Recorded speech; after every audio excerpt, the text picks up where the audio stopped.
Chapter 1. Grown tired the night was heavy, and silver lightning, like a sharp blade, tore open the darkness. It also illuminated the woman standing before the villa's French windows. Phoebe Ashton's heart trembled. She touched the sandalwood beads on her wrist, picked up her phone, and dialed Sebastian Sterling's number. On the third try, it finally connected. The other end of the line was noisy. Phoebe sounded aggrieved. "Seb, why aren't you home yet?" In an exclusive club, Sebastian Sterling glanced at his watch and replied nonchalantly, "I might not be back tonight." Anyone would know it was an excuse, but Phoebe was persistent. "Then, when will you be back?" "I'll wait for you." Before she could finish, the call was abruptly disconnected. Sebastian tossed his phone onto the table, finding Phoebe annoying and oblivious. Yet, deep down, there was a faint, secret thrill of being needed. It was so fleeting Sebastian didn't quite grasp it, but the annoyance in his eyes was undisguised. Jasper York saw this and chuckled. Well, Seb, looks like Phoebe's checking up on you. She cares a lot, doesn't she?" Sebastian glanced up at him, his tone sharp. "A woman who only exists by clinging to a man, what right does she have to check up on me?" The others exchanged glances and fell silent. Phoebe's family, the Ashtons, were from an old, established lineage, but they had been on a decline in recent years. But ultimately, this was Sebastian's private family matter. He could say what he liked, but they had no right to comment. Sebastian saw through their expressions, found it dull, and stood up. "I'm leaving." Half an hour later, Sebastian stood at his front door. As he keyed in the passcode, an image of Phoebe bustling in the kitchen, making him hangover soup, flashed through his mind. The door opened, and the woman, her eyes instantly lighting up with a smile, came to greet him. "You're back. There's hangover soup on the table." Predictable. Sebastian looked at the bowl of soup on the table, then at the woman before him, scoffed, and walked straight into the bathroom. He didn't see that behind him, the light in Phoebe's face drained away, leaving her looking like an abandoned little animal. Under the shower, Sebastian's handsome face was indifferent. This monotonous life, this unchanging Phoebe, it was so damn boring. He remembered when they first married, what had attracted him to Phoebe were her lively, deer-like eyes. But now, only 3 years into the marriage, Sebastian was already tired of it. That initial affection had long since faded into insipidity. The sound of the shower stopped. Phoebe instinctively looked over, only to see the man walking straight to the bedroom.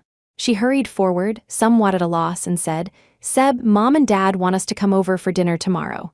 "Your parents or mine?" Sebastian looked down at her, his voice flat. Phoebe's expression faltered, and Sebastian knew. He raised an eyebrow. This time, what is it the Ashtons want? A piece of land, or are they being squeezed by some company again? Phoebe looked mortified. She clutched at his bathrobe, her voice laced with humility and pleading. "Seb, my parents. Maybe they just want to have dinner with you." Sebastian remained unmoved, his eyes cold, even a little disdainful. Phoebe's head gradually drooped. "I understand. I'll tell them we're not going." Sebastian made a noncommittal sound, pulled his bathrobe free, and headed into the bedroom. He'd had a bit to drink tonight, strong stuff, and he soon fell asleep. After a short while, Phoebe tiptoed in. Seeing Sebastian asleep, she carefully lay down, gently resting her head on his chest. Listening to his steady heartbeat, Phoebe slowly intertwined her fingers with Sebastian's. Her voice was as low as a sigh. "Seb, I don't ask for much. Just stay with me a little longer, that's all." Chapter 2. Where's your self-respect? The wind howled outside. Phoebe tossed and turned restlessly, seeking comfort, but only touched a cold emptiness beside her and was instantly awake. Sebastian had already left. The phone on the nightstand buzzed. It was a call from her family. Phoebe hesitated before answering. "It's almost 11, why haven't you brought Seb back yet?"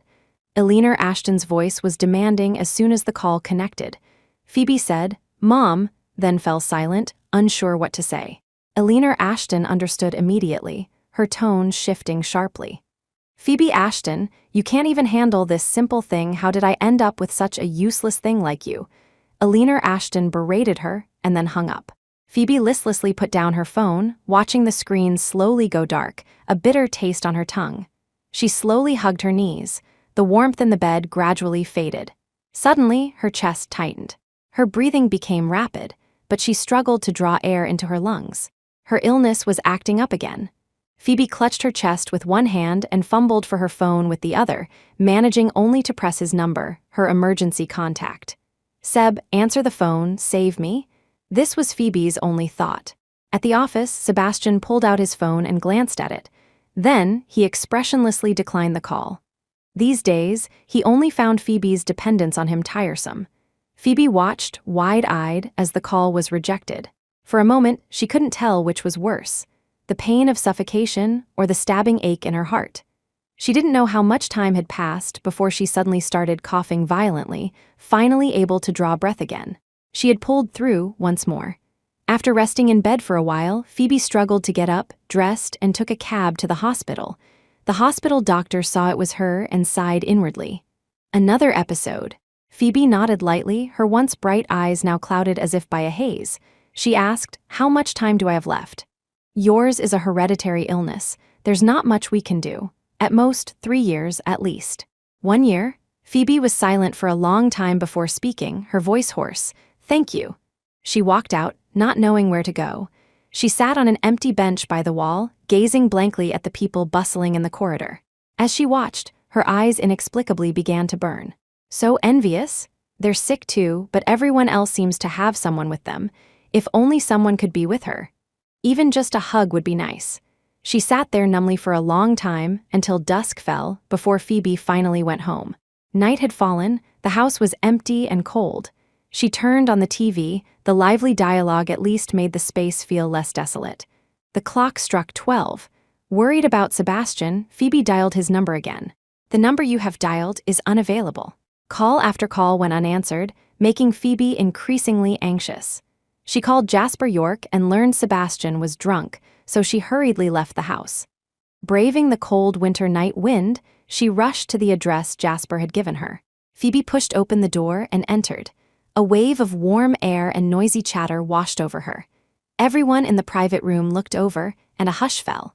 Phoebe froze, then lowered her head and shuffled towards the man in the center of the crowd, his eyes hazy with drink.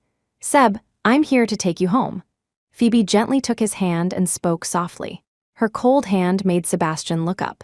Seeing it was Phoebe, the undisguised impatience in his eyes stabbed at her heart. The next second, Sebastian shook off her hand, his voice annoyed. "Who told you to come?" "Go home." Phoebe's heart trembled. She pressed her lips together but stubbornly held onto Sebastian's hand. "I'm taking you home." Sebastian clicked his tongue, his drunken eyes staring at her for a few seconds. Suddenly, he leaned in close, his voice playful yet sarcastic. "Phoebe Ashton, do you have any self-respect at all, huh?" In that instant, Phoebe stood there, completely stunned. Jasper sensed the tension between them and quickly interjected. "Phoebe, Seb's had too much to drink. You should take him home." Phoebe snapped back to reality and said softly, "Thank you." Then someone came over and helped her get Sebastian out of the private room. Sebastian had closed his eyes. It was hard to tell if he was drunk or just pretending. And the ache in her heart, it was impossible to describe how painful it was. It was 1:30 in the morning by the time Phoebe helped Sebastian onto the bed. On the bed, Sebastian unconsciously tugged at his collar, seeming very uncomfortable. Phoebe leaned over to unbutton it, but the next second she froze. Sebastian, in his drunken stupor, murmured, "Bianca." Chapter 3, "Who are you?" For a moment, Phoebe found it hard to breathe. Her heart sank, an endless, bottomless descent. She stood by the bed for a long time before continuing to tidy up. After finishing, Phoebe got into bed, her eyes fixed on the sleeping man beside her. Her heart began to ache, a delayed reaction. "Seb, why have we come to this?" At 6 in the morning, Phoebe got up as usual to prepare Sebastian's breakfast, as if nothing had happened yesterday. At 7, Sebastian walked into the dining room, pressing his temples. Catching sight of Phoebe's pale face, he frowned deeply. "Phoebe Ashton, looking like that first thing in the morning, don't you look in the mirror to see how frightening you are?" Phoebe looked up. The disgust on the man's face was plain to see. A lump formed in her throat, and she hastily lowered her head. "Seb, I'm not feeling well." "If you're sick, go to the hospital and get it treated early," Sebastian said impatiently, averting his gaze. With that, he picked up his coat and left. Phoebe stared blankly at his disappearing back. After a long while, she said in a hoarse voice, "Seb, I did go. The doctor said, I'm going to die." There was no response from the air around her. Her phone vibrated in her pocket. Phoebe answered it to Alina Ashton's cold command. "Come home this morning." Before she could say anything, the call was disconnected. Phoebe opened her contacts, stared at Sebastian's number for a moment, and finally turned off the screen. She went back to the Ashton house alone. Just as she pushed open the door, a slap landed on her face. Phoebe's head snapped to the side from the force. Alina Ashton was furious. "Tell me, why did young Master Sterling give the Southside business to the White family?" Her ears ringing, all she could see were the impatient and blaming stares of the other Ashtons. A chill went through Phoebe's heart, and she began to tremble uncontrollably. Alina Ashton snatched her bag, rummaged through it for her phone, and poked her with it. "Call young Master Sterling." Phoebe kept her head turned away, silent. Alina Ashton grew even angrier. "You won't call, huh? I'll do it." She found Sebastian's name, pressed call, then slammed the phone against Phoebe's face. The cold device struck her cheek, forcing Phoebe to stumble backward. Each step felt like she was on the edge of an abyss, with no one to pull her back. Meanwhile, Sebastian glanced at his lit-up screen, his arm around a woman's waist, and scoffed before looking away. Bianca White, however, asked, "Is that Miss Ashton calling?" Sebastian didn't answer, turning over and pulling her beneath him. The call remained unanswered. Alina Ashton, furious, swung her hand and slapped Phoebe again, both ears ringing. Phoebe kept her head down as Alina Ashton dragged her by the hair to the door and shoved her out. "Phoebe Ashton, you can't even handle a man. What was the use of raising you? I'm warning you, if you don't bring young Master Sterling back this weekend, you'll regret it." The Ashton family's iron gate slammed shut with a clang. Phoebe stood there for a long while before she could finally hear the sounds of the outside world again. She blinked, her nose stinging terribly, but the tears had long since dried up. Leaving the Ashton house, Phoebe wandered aimlessly, stopping in front of a movie theater sign in the town square. She suddenly remembered that when she and Sebastian first got together, he loved bringing her to places like this. Back then, he would always say with a smile, "My cotton blossom, you're too quiet. I'll take you somewhere with more life." Actually, she wasn't quiet, her world was just too cold. And Sebastian had forcibly broken into her world, becoming her only warmth. The noisy chatter around her interrupted Phoebe's memories. The slap marks on her face, her hair disheveled like weeds, drew unavoidable, strange glances. Words like psycho, madwoman from God knows where flooded Phoebe's ears, momentarily transporting her back to her youth. Phoebe fled in panic, found a deserted corner and squatted down, her whole body trembling. This time, she dialed Sebastian's number herself. The call was answered quickly, and a joyful light filled Phoebe's eyes. But before she could speak, she heard a woman's voice on the other end. "Hello, who is this, please?" Phoebe froze, instinctively checking her phone, thinking she'd misdialed. But the next moment, Sebastian's familiar voice came through, husky and lazy, as if he'd just woken up. "What's wrong?" The phone slipped from Phoebe's hand, clattering to the ground with a thud. Chapter 4. "Of course I love you." Sebastian snatched the phone from Bianca White's hand. Seeing the disconnected call on the screen, his face instantly turned cold. "If you ever do something like this again, you don't need to stay here." After speaking coldly, Sebastian ignored her and walked out of the bedroom. He looked at the name, Phoebe Ashton, on the screen, his brow furrowed. If nothing was wrong, she usually wouldn't call him at this hour. He tried calling back, but no one answered. After the call automatically disconnected, Sebastian sat on the sofa, a trace of irritation in his expression. After a moment, he tossed the phone aside, muttering sarcastically to himself, HMPH, clueless. He felt he owed nothing in this marriage. Phoebe not answering the phone was just another annoying tantrum. But after some thought, Sebastian decided to go home anyway. In the square, Phoebe picked up the cracked screen phone with a hand that was numb with cold. The hole in her heart felt too cold from the wind blowing through it. She stood up and looked ahead. Beyond the corner, the lights by Yeru Le were bright and the crowds bustled. Corrected to. Beyond the corner, the lights were bright and the crowds bustled. She recoiled as if burned, her feet rooted to the spot, unable to move an inch. Suddenly, an ill-intentioned voice called out from behind her. "Hey, beautiful, what are you doing here all alone?" A strong smell of alcohol approached as several men, who had been eyeing Phoebe for a while, surrounded her. Those disgusting gazes instantly transported Phoebe back to her girlhood.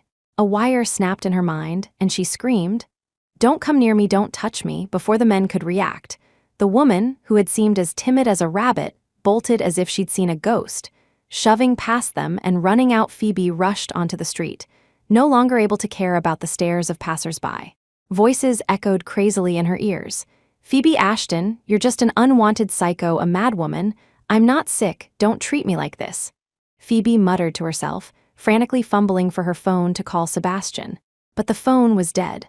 Her eyes were red with anxiety, but she didn't hear the crowd's gasps.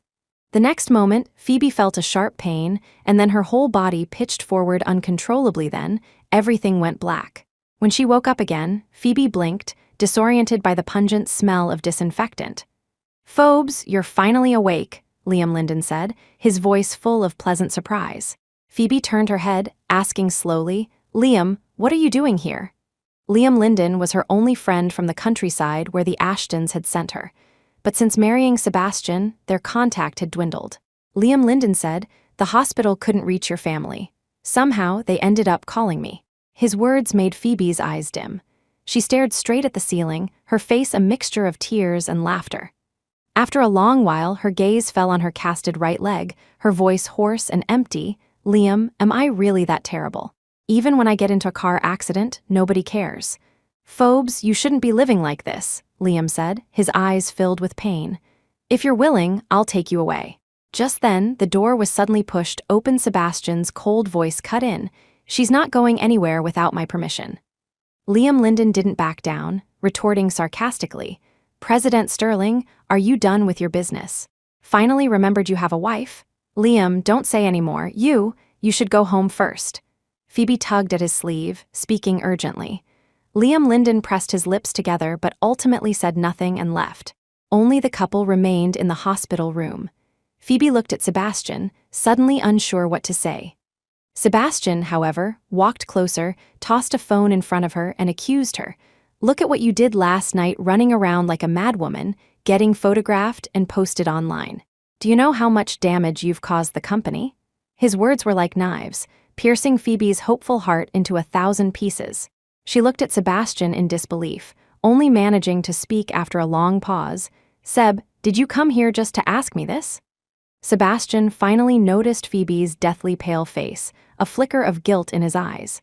The room was so quiet you could hear a pin drop. Phoebe reached out, took Sebastian's hand, and looked at the wedding ring on his finger, her voice hoarse. "Seb, do you still love me?" Emotions churned in Sebastian's eyes. He squatted down, guided by Phoebe's pull to meet her gaze, then said, "Yes, what about you? Do you love me?" For some reason, Phoebe felt a strange unease in her heart. But she still said, "Of course I love you." Hearing her answer, a look of satisfaction flashed across Sebastian's face. Then, his voice unusually gentle, he said, "Then be good. This incident has caused too much trouble. I'm planning to have you stay in a mental hospital for a while." Chapter 5. No escape. Phoebe let go of his hand, the shock and grief in her eyes instantly displeasing the man. "You're not willing? This is the best solution." Phoebe opened her mouth, momentarily speechless. After a while, she finally spoke, her voice trembling. "I don't want to go." She didn't want to be sent to that place again by someone close to her. Sebastian's eyes turned cold. "This isn't up for discussion. I've already contacted the hospital. You'll be sent there this afternoon." Her heart felt like it was slowly suffocating. Phoebe's hands clenched the blanket tightly. She could only repeat, "I won't go, I don't want to go." Sebastian said impatiently, "The Sterling family cannot have a young mistress with a ruined reputation." He didn't want to waste any more time here. With a cold sneer, he said, "As for the Ashton family, the Southside business deal should be enough to satisfy your appetite, right?" Phoebe stared at him, stunned. The light in her eyes slowly died. After a long while, she said, "All right. Whatever you want, I'll give it to you." Sebastian paused, raised an eyebrow, and walked out of the hospital room. Mrs. Sterling admitted to the hospital public opinion was quickly suppressed. And from that day on, Phoebe never had a good night's sleep. She always wondered, would Sebastian, like her parents, abandon her here and slowly forget about her? Tears fell silently in the darkness, tracing a path to her temples and disappearing. Half a month later, Sebastian finally came. He looked at the thin woman before him and frowned. "Why have you lost so much weight? Is the food here bad?" I'll have them change the chef. He didn't mention taking her away. Phoebe forced a smile. I'm fine. How's the company?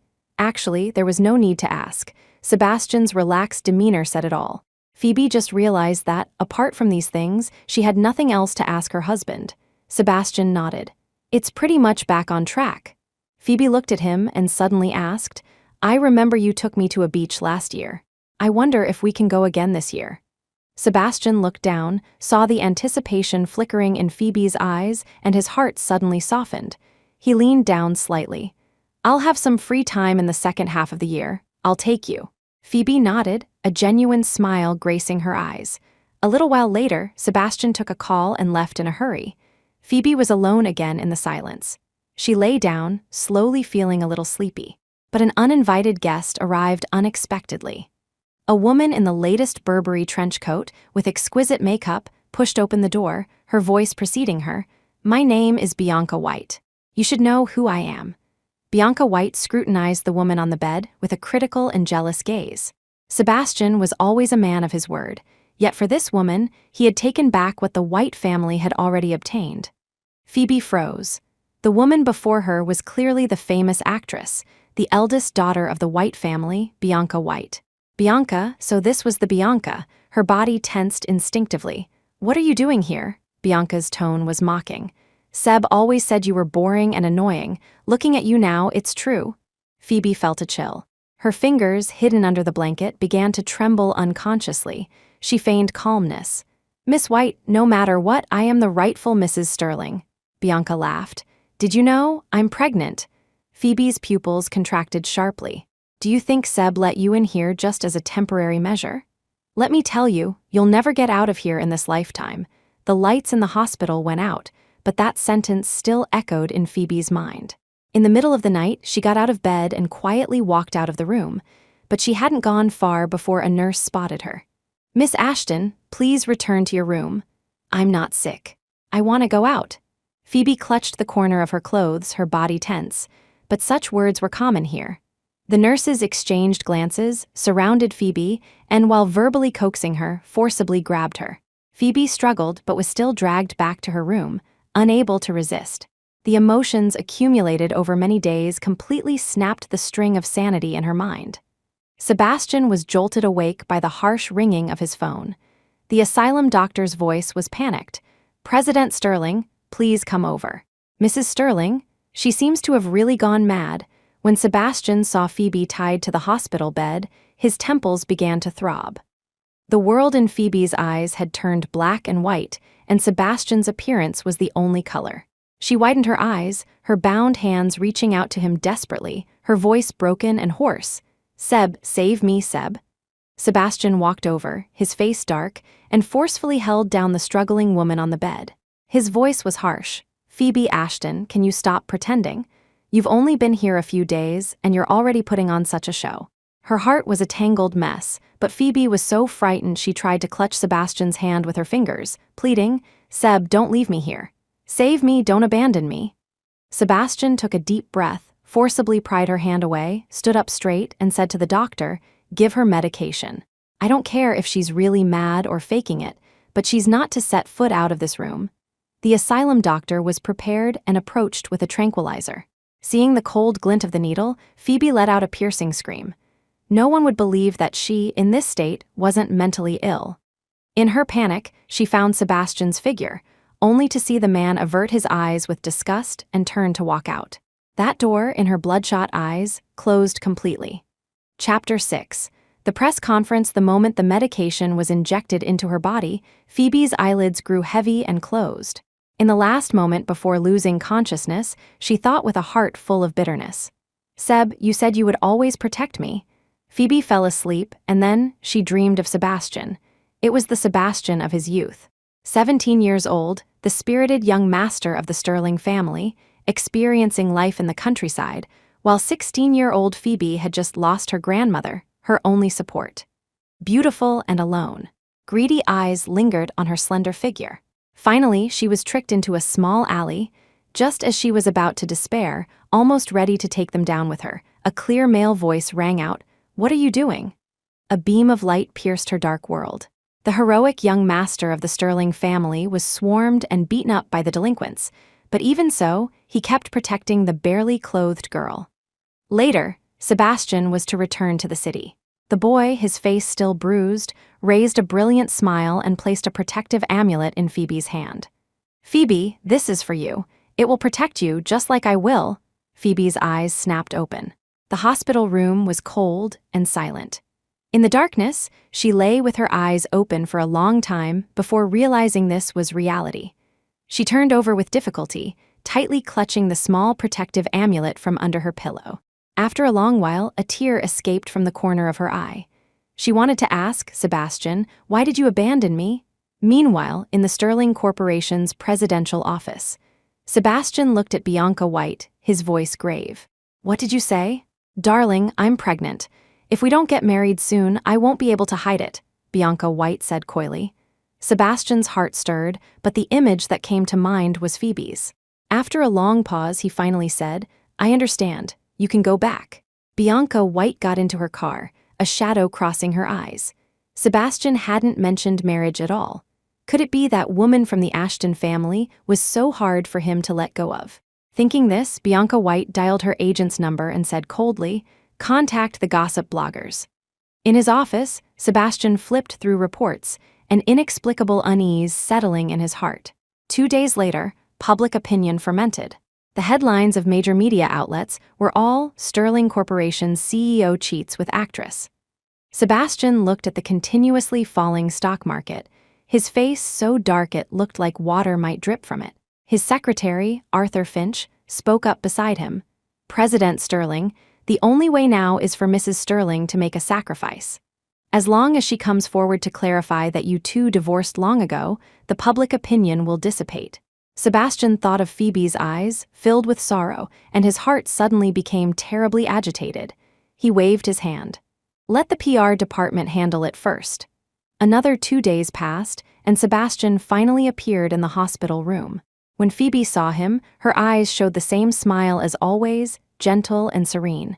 Sebastian sat down in front of Phoebe and said softly, "Phobes, I have something to tell you." The original text uses Mayan. So this should be "my cotton blossom." Phoebe looked at his evasive eyes and her heart slowly sank. She instinctively grasped Sebastian's hand as if to give herself some comfort. Sebastian's hand tightened, and he steeled himself to speak.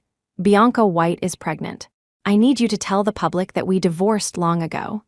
Phoebe's eyes widened, her fingertips instantly turning cold. She stared fixedly at the man before her, suddenly finding him so unfamiliar. Neither of them spoke. After a long pause, Phoebe spoke, her face pale. "You're lying to me again, aren't you?" Sebastian hated seeing her like this the most. He pulled his hand away. "I have someone else outside. You've known that for a long time, haven't you?" "Yes." Sebastian had never tried to hide it from her. It was she who had been deceiving herself. Her heart hung empty, and the hand he had held felt as if it had been stabbed viciously. A thick metallic taste rose in her throat. Phoebe scrutinized the man's features, inch by inch, suffocating. She suddenly remembered that dream. Did the boy in the dream, who said, "I will protect you," know that one day he would personally push away the girl he had protected even when severely injured? The tears in her eyes gradually dispersed, and then she said, "All right. Whatever you want, I'll give it to you." The press conference was held quickly. Phoebe sat on the stage, expressionless. Below the stage, countless flashing lights were like the eyes of wild beasts, staring at her covetously. "My husband, Sebastian Sterling." She slowly leaned towards the microphone, speaking word by word. She said, "Did indeed have an affair during our marriage." Chapter 7, pitiful creature like cold water dropped into hot oil, the scene erupted into an uproar. Flashes, microphones, all rushed towards Phoebe. Phoebe, however, only looked towards Sebastian, who was standing at the door. But from such a distance, she couldn't make out his expression at all. The knife in her heart twisted and turned, just as he wished. Pain, so much pain that she could finally breathe. The words were out. She knew very well that her future with Sebastian was utterly ruined. Sebastian's face was ashen as he waved his hand. Several nurses pushed through the crowd, restrained the motionless Phoebe, and shouted into the microphone, "Excuse me, Mrs. Sterling is having an episode. She suffers from delusional disorder." With that, they tried to lead Phoebe away, but the media wouldn't let go of such a story. The two sides began to shove each other, and the scene descended into chaos. Phoebe was pushed back and forth.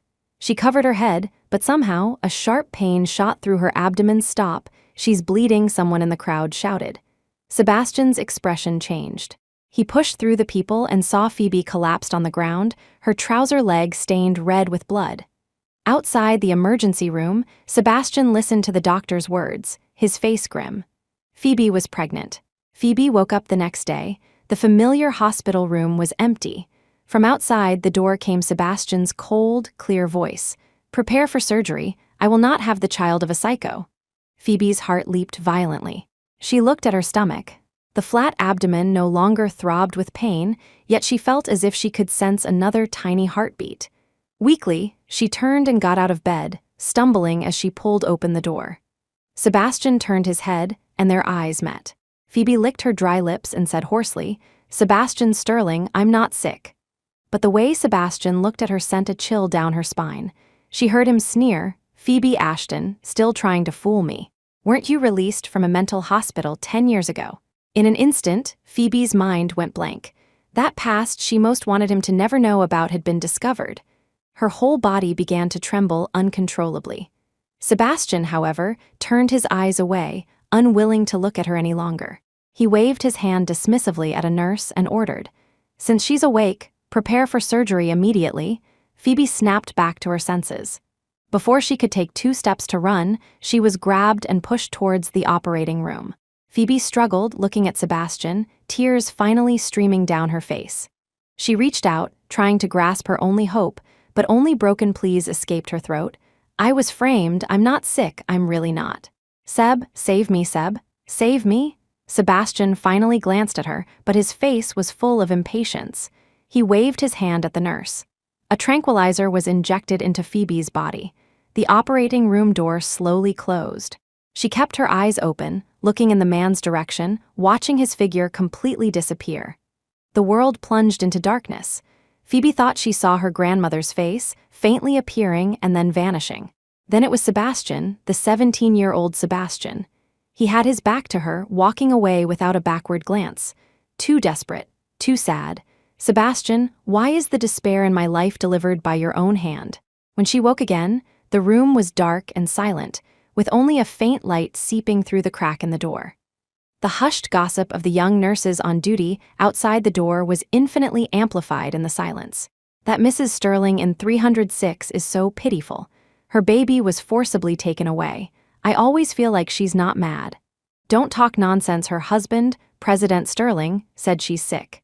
"So she's sick." Phoebe weakly reached out, her palms slowly resting on her lower abdomen, but she could only feel an emptiness. Her child was gone.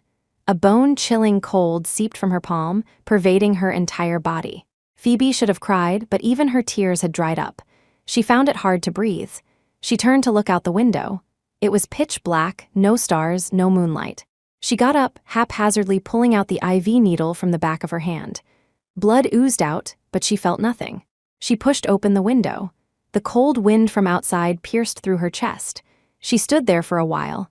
Then, she stepped onto the windowsill and without hesitation, jumped. Chapter 8. Paying the price outside the emergency room. A chill ran down Sebastian's back. He had seen the hospital surveillance footage. Phoebe had jumped herself. Sebastian looked at the illuminated red light of the emergency room, and the fire in his heart began to flare up. A child who might inherit a mental illness, he didn't want it, and she had to retaliate in this way. Even without the child, he hadn't thought of divorce. But Phoebe, she never knew how to do anything but cause trouble. The emergency room light went out. The doctor came out and said, "Mr. Sterling, your wife is out of danger." Sebastian nodded and turned to leave. It wasn't until the next morning that Phoebe woke up. Every part of her body ached. She struggled to open her eyes and saw the man with stubble on his chin standing by her bed. She blinked, her gaze cold as she asked, "Who are you?" Sebastian's face instantly turned ugly. He said sarcastically, "First, you retaliate with death, and now you're playing amnesia? Phoebe Ashton, where did you learn so many tricks?" Phoebe listened, but there was no emotion in her dark eyes. No love, not even resentment. Sebastian's heart twitched. He inexplicably felt as if he had lost something. He composed himself and said harshly, "The child is gone, so be it. Isn't it enough that a psycho like you disgraces the Sterling family? Did you want to bring a little one along to share the shame?" Seeing Phoebe still indifferent, he gritted his teeth and left in anger. Not long after Sebastian left, Phoebe's parents arrived with her brother. Looking at Phoebe lying in the hospital bed, Phoebe Ashton cursed, "You jinx after marrying President Sterling, you haven't helped the family one bit, and now you've made him angry with us." Arthur Ashton interrupted her, his voice gentle, "Phobes, just apologize to President Sterling, and this will blow over. You can always have another child later." Phoebe, however, only heard his regret at losing a bargaining chip. Marcus Ashton, at the side, also spoke up, "Sis, just coax Seb a bit. I'm counting on him to get me a new car next month." Phoebe listened intently, every word making her want to laugh. She looked up, scanning the three of them, and truly did laugh. "Why don't you ask if I'm okay?" The Ashtons' expressions changed as they heard Phoebe say, "I'm not being obedient. What can you threaten me with now? Lock me up in a mental hospital again?" The Ashtons looked at this rebellious Phoebe in astonishment. Phoebe Ashton immediately started wailing and cursing. Phoebe, however, remained completely indifferent. In the end, the Ashtons could only leave dejectedly. When Sebastian received this news, he said nothing, only instructing his men to keep a close watch on Phoebe. This day, Bianca White came again. She smiled smugly. "Phoebe Ashton, I heard you jumped off a building. Why did you think of such a stupid method?" Phoebe looked at her coldly. "Bianca White, you're the esteemed daughter of the White family, yet you choose to be a mistress. It seems you quite enjoy this kind of sneaky business." What Bianca White hated most was this identity that Phoebe occupied. Her face twisted for a moment. She placed a hand on her lower abdomen and said with a smile, "I may be the mistress, but my child is perfectly fine." "Your child, however, was only fit to become a pool of blood." Phoebe bit her lip hard, glaring at her. Bianca White glanced around, leaned closer to Phoebe, and whispered with a laugh, "I forgot to tell you something. I was the one who bribed the doctor to tell Seb your mental illness is hereditary." Phoebe looked at her sharply, the pain and hatred in her heart instantly surging. If it weren't for her, her child wouldn't have died. Bianca White, Phoebe, with a strength she didn't know she possessed, grabbed Bianca White, only one thought in her mind. She wanted this woman to pay for her child's life. "What are you doing? Let go of me!" Bianca White, her hair pulled, cried out in pain. Phoebe paid no heed, but she was still recovering and was no match for a healthy person. Bianca White shoved her away, then tripped over the leg of the bed, stumbled, and fell, hitting her head hard on the footboard. The next moment, Phoebe heard Sebastian's shocked and angry voice. "What are you doing?" Sebastian rushed to help Bianca White up from the floor, only to see blood trickling down her forehead. Bianca White clutched his sleeve, disheveled, and cried, "Darling, my stomach. It hurts so much." Phoebe stumbled, grabbing the hospital bed to pull herself up, her eyes glistening. She blinked, trying to suppress the weak tears. She told herself, "That man doesn't love you anymore. He's not your Seb anymore, Phoebe Ashton. Don't you understand yet?" But even after telling herself 1,000 times, seeing Sebastian tenderly holding Bianca White still made her feel breathless. "Phoebe Ashton, you madwoman," Sebastian roared at her with disgust. Phoebe pressed her hand to her heart, her face a mixture of tears and laughter. "Sebastian Sterling, I was always a psycho everyone despised." The anger Sebastian had suppressed these past few days finally reached its peak. He turned to Arthur Finch, his secretary, who was standing by the door, and said, "Call the police. I want her to pay the price." Chapter 9. "My child is gone. 2 intentional injury, sentenced to 3 years in prison." Phoebe listened to the verdict, her expression numb. When pain reaches a certain point, one becomes numb, and she had long been numb. It was just Sebastian, for Bianca White's sake, wanting to abandon her completely. In the family gallery, no one came to see her. Not the Ashtons, not Sebastian. Life in prison was consistently cold and tedious, but Phoebe's arrival brought amusement to some. "Newbie, take your toothbrush and clean the toilet," said a woman with a scar on her face, Brenda Scar Rogers. Phoebe paused, and the next moment, a slap landed on her face. The woman, Scar, looked at her mockingly. "What, not willing?" Almost instantly, half of Phoebe's face went numb. A desperate panic rose in Phoebe's heart. This scene seemed to overlap with the past. The same bullying, the same lack of anyone to rely on. Seeing Phoebe unresponsive, Scar gestured to the others around her, and a group of them closed in. Day after day, there wasn't a single unbruised spot on Phoebe's body, but on the surface, nothing much showed. 2 weeks later, Sebastian finally came. He looked at Phoebe coldly and said, "Bianca's child is gone. Are you satisfied with this result?" The cold glass seemed to completely sever their past. Phoebe looked at him, paused for a long time, then slowly spoke. "Sebastian Sterling, a month ago, my child was gone too." Phoebe had only spoken the truth, but anger instantly flared on Sebastian's face. "It seems you're unrepentant. Phoebe Ashton, let's get a divorce. I'll have someone bring you the papers to sign." Phoebe's hands, resting on her lap, suddenly clenched. She stared fixedly at the man before her, and her heart, numb with pain, actually began to feel again. Tears streamed down her cheeks. She finally couldn't hold them back, so he could be even crueler. Phoebe forced the words from her throat, asking syllable by syllable, "You said you would always protect me." Sebastian froze, assuming she was referring to their wedding vows, which only made him more irritated. He stood up, his eyes filled with ruthless determination. "At that time, I didn't know you were such a deranged psycho." Sebastian's figure disappeared from the visiting room. Phoebe, as if she had lost her soul, allowed the prison guard to lead her back to her cell. Her mind was filled with Sebastian's final expression, hateful and disgusted, without a trace of lingering affection. At this moment, she desperately wanted to cry out, even if it was a useless wail. But she couldn't. Even the last shred of her dignity was choked in her throat. Only despair remained. Phoebe lay quietly on the bed, struggling to lift her hand to cover her eyes. Before long, footsteps sounded in the room, then stopped beside her. Phoebe opened her eyes. Scar unceremoniously dragged her off the bed, and without a word, began to rummage through her belongings and her bed. Phoebe was a little confused, until she saw her protective amulet. "What are you doing?" "That's mine." Before Scar could reach for it, Phoebe, who had never resisted before, lunged forward and snatched the amulet. Scar showed a flicker of surprise, then a cruel smile spread across her face.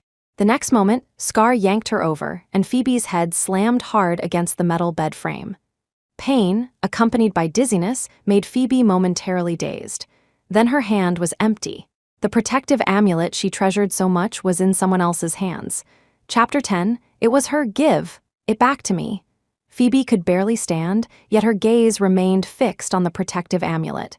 "You want it. Here you go." Scar tore the amulet to shreds and scattered the pieces over Phoebe. Phoebe stared blankly for a moment, then looked at the woman, her eyes filled with a dead, frenzied look.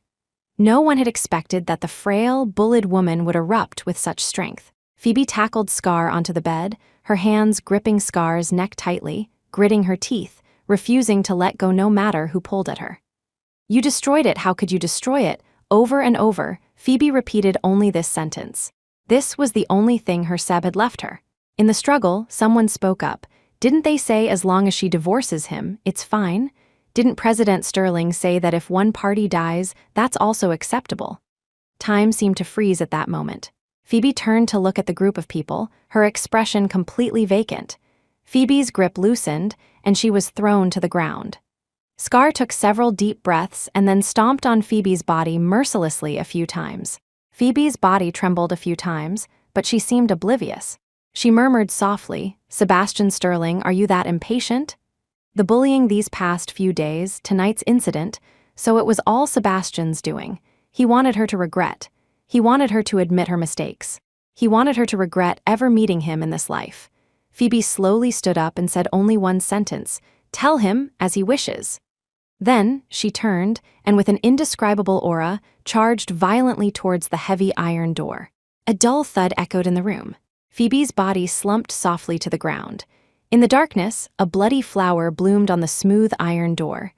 At the same time, Sebastian, lying in bed, woke with a start. He listened to the pitter-patter of rain after the thunder, his brow remaining furrowed. He had dreamed of Phoebe. In the dream, her smile was bright and gentle, her eyes full of admiration for him. She was like a different person from the Phoebe he had seen a few days ago, with her cold, desolate eyes. Sebastian leaned against the headboard, looking at the empty side of the bed. In a daze, he seemed to see Phoebe's figure. When he felt annoyed with Phoebe, he would always come home late at night. But every time he pushed open the door, he would see Phoebe waiting for him with the nightlight on. Sebastian rubbed his temples hard and dialed Arthur Finch's number. Pull some strings. Get Phoebe Ashton out in a few months. Finch was stunned. He asked President Sterling, what about the divorce papers? Sebastian paused, then said, forget it. He thought he might as well forgive that woman this once. Once she'd learned her lesson, she'd know how to behave. The next day, the continuous drizzle didn't stop. As soon as Sebastian woke up, he received a call from Finch. President Sterling, please come to the prison. Sebastian replied impatiently, what if she's not willing to come back? Let her stay there. Finch's voice was heavy. Miss Ashton, something happened to her. Sebastian practically floored the accelerator on his way to the prison. The cold air of the prison rushed to meet him. Sebastian walked in, step by step, the surroundings so quiet it seemed he could only hear his own footsteps. A guard led him to a cold room. Inside, there were only rows and rows of large cabinets. A sharp pain suddenly shot through Sebastian's temple. He pressed his lips together tightly and looked at the guard. Where is she? Why bring me to the infirmary? To watch her put on another act? The guard glanced at him calmly. She used a key to open a cabinet. With a whoosh, she pulled it straight out. Icy air billowed out. Inside the cabinet lay Phoebe Ashton. Chapter 11. Fury. People like Sebastian Sterling became calmer the more shocked and enraged they were. He turned to his secretary, Arthur Finch, his voice very soft, as if afraid of disturbing someone. What happened? The guard said Miss Ashton was involved in a brawl. She couldn't hold on until the ambulance arrived. Sebastian turned back, stared intently at Phoebe Ashton before him, and repeated, a brawl, couldn't hold on. Finch felt the heavy pressure emanating from the man and dared not speak. Sebastian stood silently for a long time before saying, go and bring out everyone who lived with her. He walked over to Phoebe, unhesitatingly placing his hand on her face. He said softly, I can't let you go home like this, unclear. I will get justice for you. Finch, standing to the side, saw Sebastian's eyes suddenly turn red after he said this. Sebastian withdrew his hand, the icy touch intensifying his fury. He took a deep breath and abruptly turned and left the room. At the prison, the person in charge, Officer Colin Chambers, was also at his wits' end. Sebastian Sterling's name in the city was synonymous with power and influence. The corporation under him brought in immeasurable economic benefits. Chambers, at a loss, slammed his teacup on the ground and roared at his subordinate, Warden Thomas Fisher.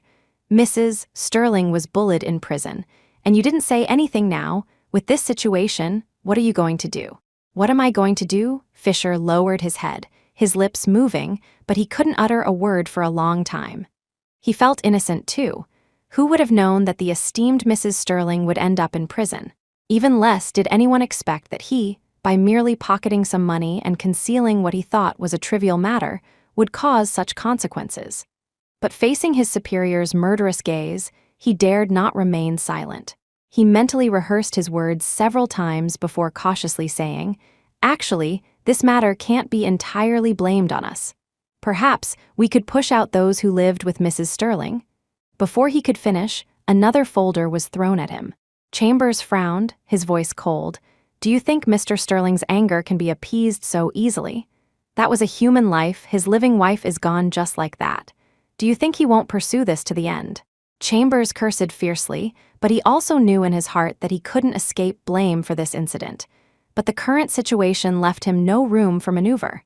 The more powerless he felt, the angrier he became. You'd better explain clearly what exactly happened, or else, if I have a hard time, you'll have an even harder one. Chambers was very clear about certain practices. Conflicts between prisoners were common, but it was unheard of for someone to die right under their noses. Phoebe Ashton's death could absolutely not be summarized by that flimsy sentence in the report. Just as Fisher was still hesitating, the phone on Chambers' desk rang. A businesslike voice came from the other end. Officer Chambers, bring your men and come over. Hearing this voice, cold sweat instantly beaded on Chambers' forehead. He acknowledged, hung up the phone, looked at Fisher, his eyes filled with despair. Come with me. Some things are better reported when we get there. Sebastian sat in an office, asking the person who came to pour tea, how much longer? His tone was condescending, slightly out of place in this setting. But the clerk knew this man's status and said nervously, "At most half an hour, President Sterling." "Please wait a moment." No one knew why Mrs. Sterling was in prison, much less why, in just a week, Phoebe Ashton had died so inexplicably everyone was frantic about this matter. But the clerk observed that Sebastian Sterling, the victim's family member, seemed rather calm. For a moment, he was unsure. Sebastian looked at the tea leaves floating in the cup, a slight smile playing on his lips, but he said nothing. Yet his gaze was like that of a predatory beast, terrifying to the extreme. Chapter 12. Regret on the way, Officer Colin Chambers instructed his subordinate, Warden Thomas Fisher, "When we get inside, don't say anything rash. Whatever you've done, tell them everything, and we might still be able to protect you. If you're unwilling, never mind dragging others down. Mr. Sterling is not someone to be trifled with." The contributions Sebastian Sterling had made to the city were considerable, certainly not something these minor figures could compare to. Regardless, the higher-ups would absolutely not want to lose this god of wealth. And this Mr. Sterling's capabilities and methods, evident from his becoming a magnate at such a young age, were not to be trifled with. The two drove to the location. Chambers took a deep breath and said, "I'll go in first, you think it over." Fisher stood there with his head down, looking as if he were too scared to speak. As soon as Chambers left, Fisher turned and dialed a number. "Miss White, it's me, Thomas Fisher. You clearly said Mr. Sterling wouldn't react at all to Phoebe Ashton's death. What now? If you don't find a solution for me, don't blame me for exposing you." Hearing this, Bianca White's face flashed with annoyance, her fingers drumming restlessly on the table. She said irritably, "How would I know? Clearly." Clearly, Sebastian Sterling had seemed indifferent to Phoebe Ashton. Who knew that once the woman died, this man would change so completely? Thinking of this, Bianca White became even more agitated. She said in a low voice, "I'll find a way to get you out of this, but you keep your mouth shut in front of Sebastian Sterling. Otherwise, if he has ways to make your life miserable, so do I," Thomas Fisher agreed repeatedly. But Bianca White didn't see that on his end of the line. A look of regret had already appeared in his eyes. Money was good, but one had to have the ability to take it. Fisher once thought he had the ability, but now it seemed he was nothing, and had only gotten himself into a mess. He just hoped this Mr. Sterling was only putting on a show. Wealthy families, right. Even if a relative had an accident, it was still a loss of face, let alone a nominal wife. Thinking this, Fisher felt a little more at ease. That's right, if Mr. Sterling really cared so much about this wife, why would he let her step into a dirty place like a prison? Officer Chambers entered the office. As soon as he walked in, he first saw his superior's gloomy face. Glancing aside, he then saw Sebastian Sterling's expressionless face, feeling a little intimidated, but he still braced himself and stepped forward. The superior officer spoke, "This is Mr. Sterling, the husband of Miss Ashton from this incident. Now, tell us what happened." Sebastian looked at Chambers, the coldness in his eyes impossible to ignore. He said faintly, "I just want to know the real cause of Phoebe Ashton's death." Sebastian always preferred a direct way of doing things. Phoebe Ashton was dead. He didn't believe those deceptive explanations, so he came to ask himself. This was the best way. Of course, the other party could choose not to tell the truth, but they had to consider the consequences of not telling the truth. Until now, Sebastian had not profoundly realized what Phoebe Ashton's death truly meant to him. Death, to everyone who hasn't experienced it, is a very distant thing. Few people realize at the beginning that this person is gone and can no longer appear in their sight or life. Sebastian had always had smooth sailing. At this moment, he only felt that Phoebe Ashton was gone, and he should seek justice for her.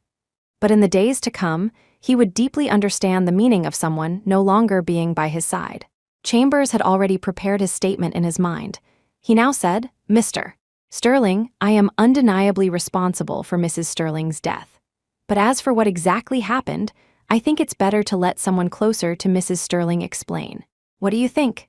Since the disciplinary action was unavoidable this time, Chambers was really unwilling to say more and could only push Thomas Fisher forward. Sebastian glanced at him but didn't say much. He nodded his chin. "Fine," then he shifted his gaze to the other person. So Chambers heard his superior say, "Colin Chambers, your disciplinary action will be out next week. You can go." A human life is a major issue anywhere, and for the rich and powerful, it's not so easy to escape. Even if Colin Chambers had done nothing, it didn't prevent his disciplinary action from being a voluntary resignation. Chambers turned to leave, his face ashen, and heard Sebastian answer a call. "Is that so? I'll be right over." Colin Chambers felt a little strange. Although he couldn't hear what was said on the other end of the phone, Sebastian's tone was full of profound meaning. It was inscrutable. Sebastian stood up, dressed in a suit, his tone also very calm. "I'll head back first. I'll visit again another day." This matter wasn't over, but both the superior and Chambers breathed a sigh of relief. At least, there was still time for them to think of countermeasures, so they wouldn't be like today, flustered and treated like fish on a chopping block. Sebastian's car was parked downstairs. After getting in, he subconsciously rubbed his fingers and said softly, "The White family, a bit too hasty." Chapter 13, The Visit the Sterling Residence. George Sterling SR and Margaret Sterling sat on the sofa, opposite a couple of similar age and a beautiful young woman. George Sterling SR twirled his teacup but ultimately didn't pick it up. He thought about the news he had just received, finding it somewhat incomprehensible. What did they mean? The White family's daughter was pregnant with his son's child, and they were here to discuss wedding dates? George Sterling SR had cultivated his health for many years, but upon hearing this news from the White family, he almost lost his composure. In his entire life, he only had one son, Sebastian Sterling. But this child had brought him unexpected surprises, exceptional intelligence, a keen business acumen. Since taking over the company at 25, in just 3 years, the company's profits had more than doubled. For a conglomerate like Sterling Corporation, any further progress was a miracle, yet Sebastian had turned this miracle into a legend. George Sterling SR thus stopped meddling in company affairs, giving Sebastian full reign. He himself retreated behind the scenes, living the leisurely life he had long desired. When Sebastian wanted to marry that daughter of the Ashton family, George Sterling SR had initially been unwilling. It wasn't about social standing. His son didn't need a marriage alliance to gain anything. It was just that the Ashton girl had been sent to the countryside. There was a gap of several years that he couldn't account for, which wasn't secure enough. He was also afraid that if Sebastian got emotionally involved, there might be unforeseen complications. However, in the end, Sebastian insisted, and George SR and Margaret Sterling said nothing more. After the marriage, the young couple got along reasonably well. Margaret Sterling was particularly fond of Phoebe Ashton, so George Sterling SR also felt at ease, but it had only been 3 years of marriage. How did things turn out like this? George Sterling SR couldn't figure it out and could only call Sebastian back for a face-to-face confrontation. The White family and the Ashton family were of roughly similar status, but George Sterling SR didn't quite like Bianca White's appearance. Although she was beautiful, he could see the calculation and shrewdness in her eyes at a glance. At this moment, George Sterling SR thought of Phoebe Ashton. That child always showed them respect in her words and actions. Her features were serene, and she spoke gently, a very suitable match for Sebastian. Just as George Sterling SR was idly pondering, there was a sound at the door. Sebastian had returned. "Dad, Mom?" Sebastian sat down, greeted them, and then fell silent. Bianca White's eyes lit up with joy when she saw him. But she also knew this wasn't the time for her to speak, so she waited patiently, feigning a shy and timid demeanor. Mr. White glanced at his wife and daughter, then spoke. "Mr. Sterling, according to my daughter, she is already carrying your child. What do you think should be done about this?" Mr. White had originally intended to address Sebastian formally, but on second thought, his daughter was already pregnant. He might be his son-in-law in the future, so he changed the address. In his view, Bianca White was excellent in every way, at least no less than the daughter of that declining Ashton family. Sebastian must have known this, which was why he allowed his daughter to get pregnant. Although it was somewhat improper for the woman's side to initiate talk of marriage, considering the Sterling family's power, Mr. White felt relieved. All that remained was his eagerness for this marriage. Although Sterling Corporation had some trouble a while ago, it had long since subsided. Sterling Corporation was still that behemoth they could only look up to, not even daring to think of catching up. George Sterling SR coughed lightly and nudged his wife beside him, signaling her to say something. Margaret Sterling understood. After a pause, she said, "Seb, your father and I were unaware of this matter. We weren't prepared for Miss White and her parents to visit. What are your thoughts now?" In front of the White family, Margaret Sterling couldn't very well speak of Phoebe Ashton. But in her heart, she believed Sebastian wasn't so muddle-headed. No one would have an affair so blatantly, especially not with Phoebe Ashton, whom Sebastian had insisted on marrying 3 years ago. Margaret Sterling didn't believe it. Upon hearing this, Sebastian gently raised his eyes and looked at the expectant Bianca White. His tone was cold. Miss White volunteered to be the other woman. "What, now you think a child can control me? How naive." Chapter 14. Take away. As soon as the words fell, the atmosphere in the living room froze for a moment. Except for Sebastian, everyone's expression was quite a spectacle. Surprise, shock, confusion, embarrassment, anger. Sebastian watched, suddenly finding it amusing, yet also very dull. He suddenly thought of Phoebe Ashton, then remembered seeing her this afternoon, lying there lifelessly. "No, she shouldn't be sleeping in a strange place," Sebastian suddenly said. Margaret Sterling beside him didn't understand and asked with concern, "Seb, what are you talking about?" But Sebastian just stood up to leave, not answering her. This situation made the White family extremely embarrassed. Bianca White's mother raised her voice, "President Sterling, where are you going? My White family may not be a great noble clan, but Bianca was also raised by me with great care. Your current behavior is truly insulting.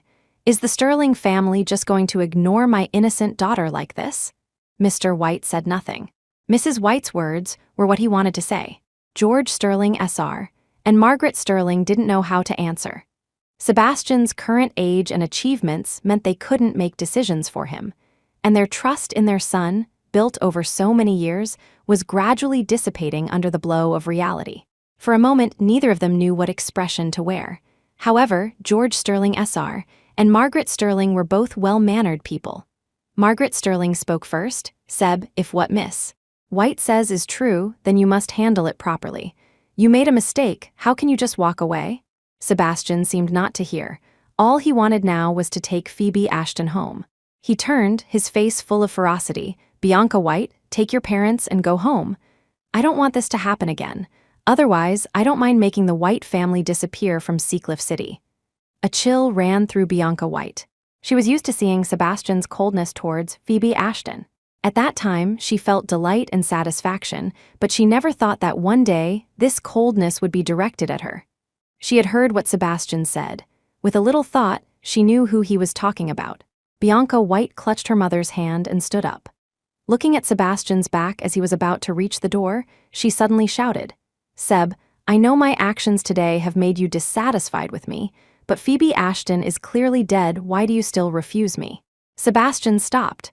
Bianca White's heart leaped into her throat. She, too, was making a desperate gamble. She came today, of course, to become Mrs. Sterling legitimately. She didn't believe that, faced with a grandchild and a deceased former daughter-in-law, the Sterling parents would still choose the latter. Sure enough, George Sterling SR abruptly stood up and questioned, "Miss White, what did you say?" Sebastian didn't turn around, nor did he speak. Having been with him for over a year, Bianca White knew that what she had just said had crossed the line. Now, facing George Sterling SR's question, she chose to remain silent. Sebastian stood with his back to them. No one could see his expression. They could only hear him say, "Bianca White, I will deal with your matter, but not now." He paused, then said fiercely, "Get out of my house." The man controlled the livelihoods of thousands and had long mastered the art of not showing his emotions. But now, his abnormal anger was even more terrifying. Bianca White felt as if her neck was being squeezed, unable to utter another word. Only after Sebastian walked out the door did she gasp for breath. George Sterling SR and Margaret Sterling had been bombarded with one piece of news after another today. The living room was silent for a long time. George Sterling SR said, "Miss White, Mr. White, it seems there will be no resolution today. But please rest assured, we will not shirk our responsibilities. How about this? We will find out the situation from our son, and then we will definitely give you a satisfactory answer. How does that sound?" Margaret Sterling also said. "Miss White, since you say you are pregnant, then take good care of yourself during your pregnancy. There's no need to say more about other things. This child belongs to the Sterling family. We will naturally acknowledge it. I will arrange for you to stay in the manor in the suburbs, okay?" Although the White family was at a disadvantage, George Sterling Sr. and Margaret Sterling didn't feel they could bully them. The girl had sacrificed the most. For now, the only plan was to stabilize this side first, then find their son to clarify the truth of the matter. The White family found this method acceptable and said no more. That night, Bianca White moved into the manor arranged by Margaret Sterling. And here, what Sebastian wanted to do encountered another obstacle. His face was cold as he asked Arthur Finch, "What did you say?" "Miss Ashton's body was taken away by someone." Chapter 15. Childish, find her for me at any cost. Find her. Sebastian didn't even step into the room where the body was kept. After saying this, he turned and got into the car. Arthur Finch sat in the passenger seat and asked, "President Sterling, I'll arrange for people to do it immediately. Where are you heading now?" "Home." Sebastian sat in the back seat, his eyes closed. For the first time, a panicky sense of loss filled his heart. He felt that things were starting to slip out of his control. "Who took her?" Sebastian asked, steadying himself. "It's said to be a man. That man has proof of kinship with Miss Ashton. I want results within a day." After Sebastian said this, he pressed the button for the partition, cutting off all lines of sight. Finch turned to look ahead, feeling helpless, but he could only comply. Sebastian closed his eyes, but his mind was filled with the fact that Phoebe Ashton was gone. He felt it was unreal. Just a few days ago, she was a living person. How could there suddenly be news of her death, and even her body couldn't be found? Death. Sebastian thought of this word, and his heart suddenly ached dully, as if a needle had pricked the tip of his heart and then withdrawn, leaving only that lingering pain that began to make him feel unwell. The car soon came to a steady stop. Sebastian sensed it, opened his eyes, pulled open the car door, and walked into his home. He closed the door and looked at the silent room, feeling only blank and lost. In the past, whenever he came home, there would always be a light on, always someone waiting. But now it was quiet all around, empty. Sebastian leaned against the door, feeling that this home, which he had personally furnished, had become unfamiliar. After standing quietly at the door for about 10 minutes, Sebastian finally raised his hand and turned on the light. Warm yellow light poured down, illuminating this spacious apartment that countless people dreamed of. But he looked and looked, then hesitantly walked towards the sofa and sat down. A sense of discomfort filled his entire chest. Sebastian raised his hand and pressed his heart. It still hurt a little. But why, he himself couldn't say. "Phoebe Ashton," Sebastian murmured softly. The moment this name left his lips, it was as if a switch had been flicked. The tall man rose from the sofa and moved quickly through each room, not missing a single spot. Such an eager search, such a helpless expression. No one could have imagined that the great Sebastian Sterling would have such a day. 2 hours later, Sebastian returned to the living room and slumped onto the cold floor. He didn't know what he was looking for. Phoebe Ashton clearly wouldn't be here. But childishly, almost neurotically, he wanted to see the woman smiling at him in some corner. Sebastian was completely unaware that something was wrong with him. On one hand, he clearly knew that Phoebe Ashton was dead, her body taken away. On the other hand, he was entirely unconscious of Phoebe Ashton's departure. Two different thoughts shuttled back and forth in his mind. What Sebastian ultimately got was emptiness, confusion, helplessness. It was an unbearable discomfort that couldn't be alleviated no matter how many times he pressed his temples while sitting on the floor. It was as if Phoebe Ashton's presence was everywhere around him, but when he opened his eyes to look, when he reached out to touch, there was only emptiness. Sebastian simply lay down on the floor, staring at the ceiling, letting his body and mind do whatever they pleased. Before Sebastian succumbed to sleepiness, his eyes seemed to moisten. "You hid yourself, you don't want me anymore. Phoebe Ashton, how could you?" Chapter 16. Sulking when Sebastian Sterling appeared at the company the next day, Arthur Finch stood outside the door for 3 minutes before knocking. "Come in."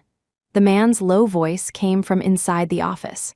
Finch paused for a step, then pushed open the door. He walked to the desk and said, "President Sterling, we are urgently searching for news of Miss Ashton." This morning, Mr. Sterling SR called asking you to come home for dinner. Sebastian frowned slightly, then quickly relaxed it. Understood. Notify me immediately if there's any news. Finch breathed a sigh of relief in his heart, feeling that Sebastian was surprisingly easy to talk to today, but he still asked, "Then, about Mr. Sterling SR? I'll arrange it myself. If there are any more calls from them, transfer them directly to me," Sebastian said. He knew why his parents were calling the company. He had already ignored several calls from home. It seemed the matter with Bianca White still needed to be resolved. By noon, Sebastian had arranged his affairs and drove back to the old family home. George Sterling SR and Margaret Sterling had waited anxiously all day, finally seeing him return. They exchanged a glance and spoke almost in unison. "What exactly happened? Tell us the truth." Sebastian lowered his eyes and said calmly, "I wronged Phoebe Ashton. This matter is my fault alone. If Mom and Dad want to keep Bianca White's child, I will make arrangements. If not, I will also handle the aftermath." Sebastian Sterling, George Sterling SR, rarely got angry. He looked at his tall son before him, his eyes full of disappointment. "Do you know what you're saying? It's not about whether we want that child or not. It's about you. Do you even understand what you're doing? Back then, you insisted on marrying Phoebe Ashton, and your mother and I didn't stop you. Once you're married, you should have the awareness of being married. Now, your marriage with Phoebe Ashton still exists, yet you've gotten another woman pregnant. Sebastian Sterling, is this how your mother and I taught you to conduct yourself? And you just casually say you'll handle it. How are you going to handle it? Phoebe Ashton, Bianca White, you can't handle either of them properly," George Sterling SR spoke for so long that he sat on the sofa, panting heavily. Margaret Sterling quickly went over to pat his back, soothing him gently. Looking at his parents, a flicker of light flashed in Sebastian's eyes, but it quickly disappeared. After George Sterling SR calmed down, Margaret Sterling turned her head and asked, "So you admit that the child in Miss White's belly is yours?" Sebastian lowered his eyes and nodded lightly. Margaret Sterling paused, then asked again, "Then yesterday, what Miss White said about phobes? What was that about?" Table indicates Sebastian called her "my cotton blossom" early in marriage. Margaret Sterling might call her Phoebe or phobes. I'll use phobes as it shows some affection which Margaret had for her. At this, a fierce aura flashed around Sebastian. He said in a low voice, "She was talking nonsense. Phoebe Ashton is just sulking with me. She left. I'll find her and bring her back." Margaret Sterling was noncommittal. It was unclear whether she believed him or not. But right now, the most important thing was the child in Bianca White's belly. "You'd better think carefully. I will not acknowledge this child. If you want it, raise it far away, don't let me see it." Margaret Sterling was uncharacteristically firm this time, but George Sterling SR, sitting beside her, said nothing in opposition. As for Sebastian, after understanding his parents' intentions, he didn't particularly care. He had never thought about having children when he was with Bianca White. This child could only have been obtained through Bianca White's schemes. Thinking of this, Sebastian felt even more disgusted with Bianca White, and the coldness in his eyes gradually firmed. But you have to compensate the White family adequately. After all, their daughter followed you without a proper status and got pregnant. You need to keep this matter quiet and not let any media find out, George Sterling SR added. Sebastian had no objections and took all of his parents' words to heart. After lunch, Sebastian returned to the company. What he didn't know was that George Sterling SR and Margaret Sterling had already sent people to investigate Phoebe Ashton's affairs over the past few years. Chapter 17. Confirmation. In the evening, Sebastian Sterling got off work on time. Arthur Finch asked, "President Sterling, do you have any plans for tonight?" Sebastian glanced at him and said faintly, "Going home." "Is there still no result on the matter?" Finch felt a little guilty and braced himself to say, "Over there should be news about Miss Ashton tonight." Sebastian said nothing and walked past him, leaving. The moment the elevator doors closed, Finch finally realized what mistake he had just made. What Sebastian Sterling disliked most were words like should and maybe. And he, despite having worked by President Sterling's side for so long, had made this mistake for the first time. But what puzzled him was that Sebastian hadn't said anything more, which was out of character. After much thought, Finch still couldn't figure out why. It wasn't until he had almost finished his work that a call flashing on his phone made him sit up. Is there news? Good, I'll go inform President Sterling. Sebastian had just finished washing up when he received Finch's call. He swiped to answer and heard Finch say, President Sterling, after confirmation, Miss Ashton was taken away by Liam Linden. Then have someone find her and bring her back to me. No matter the time, no matter the cost, Sebastian said coldly. A troubled expression appeared on Finch's face. Sebastian looked at him coldly and asked, If you have something to say it. Finch opened his tablet and placed it in front of Sebastian. He said, This Liam Linden is not as simple as we thought. He's an excellent businessman. In 7 years, he established himself abroad. If we use forceful means, it might not be that easy. Hearing this, Sebastian looked, and the coldness on his face deepened. Finally, he pushed the tablet away and said, No matter how difficult it is, I just want Phoebe Ashton back. With these words, Sebastian's meaning was clear. No matter what, he would not give up on Phoebe Ashton. Finch nodded and then went out. Sitting in the cubicle outside the president's office, Finch let out a long sigh. Looking at the message on his phone, his brow furrowed again. Why is Mr. Sterling SR investigating Miss Ashton, and why is he asking me about it? Finch glanced at Sebastian's office but ultimately ignored the message. Meanwhile, Bianca White was still living in the Sterling family's manor. In a place like Seacliff City, where land was as precious as gold, owning a manor was an incredible thing for ordinary people. But the Sterling family, as it happened, owned one, and not just this one. Bianca White looked at the servants coming and going, feeling very satisfied. This was the life she was supposed to live, not being ridiculed by some people for having been with President Sterling for over 2 years, and still being just a mistress who couldn't be seen in public. Bianca White had clear goals since she was young. The things she needed to do, the things she needed to learn, whether arranged by her family or planned by herself, were all under her control. In Seacliff City, although the White family wasn't very famous, Bianca White was someone countless wealthy scions flocked to. Bianca White had seen many men show infatuation and madness in her presence. But Sebastian Sterling, of all people, was lukewarm towards her, which instantly moved her heart. After finding out Sebastian Sterling's identity, Bianca White had only one thought: to become the woman by this man's side. Whether in terms of looks, family background, or demeanor, Sebastian Sterling was a top choice. In Bianca White's heart, he was the ultimate prize. Thus began the accidental encounters, 1, 2, 3 times. Then she learned that Sebastian Sterling was already married, but the man did not reject her. With something so obvious, Bianca White naturally didn't feel she would be deterred by mere morality. Later, she became the female companion Sebastian Sterling took out, the woman who stayed by his side for more than 2 years, the reason Sebastian Sterling refused to go home. Bianca White had thought that the day she would legitimately enter his household was not far off. But the scene that had occurred at the Sterling home not long ago, the man's cold expression, still made her uneasy. She raised her hand to her lower abdomen, feeling slightly calmer. No matter what, she didn't believe Sebastian Sterling could be hard-hearted towards his own child. Besides, Phoebe Ashton was already dead. At this moment, a servant approached and said to Bianca White, "Miss White, President Sterling has arrived at the door. Please meet him in the living room. Darling is here." Bianca White stood up, a joyful smile on her face, and then hurried towards the living room. Chapter 18. Cold-hearted Darling, Bianca White rushed into the living room, calling out. Her voice carried joy, yet also a hint of caution. Sebastian Sterling looked up, a faint, unreadable smile on his face. "Isn't there a child in your belly, running so fast?" Bianca White looked at his expression, momentarily unsure of his meaning. Sebastian was unwilling to say more, his tone flat. "Between you and me, it was always a transaction. I never had feelings for you. This child, I don't intend to keep it."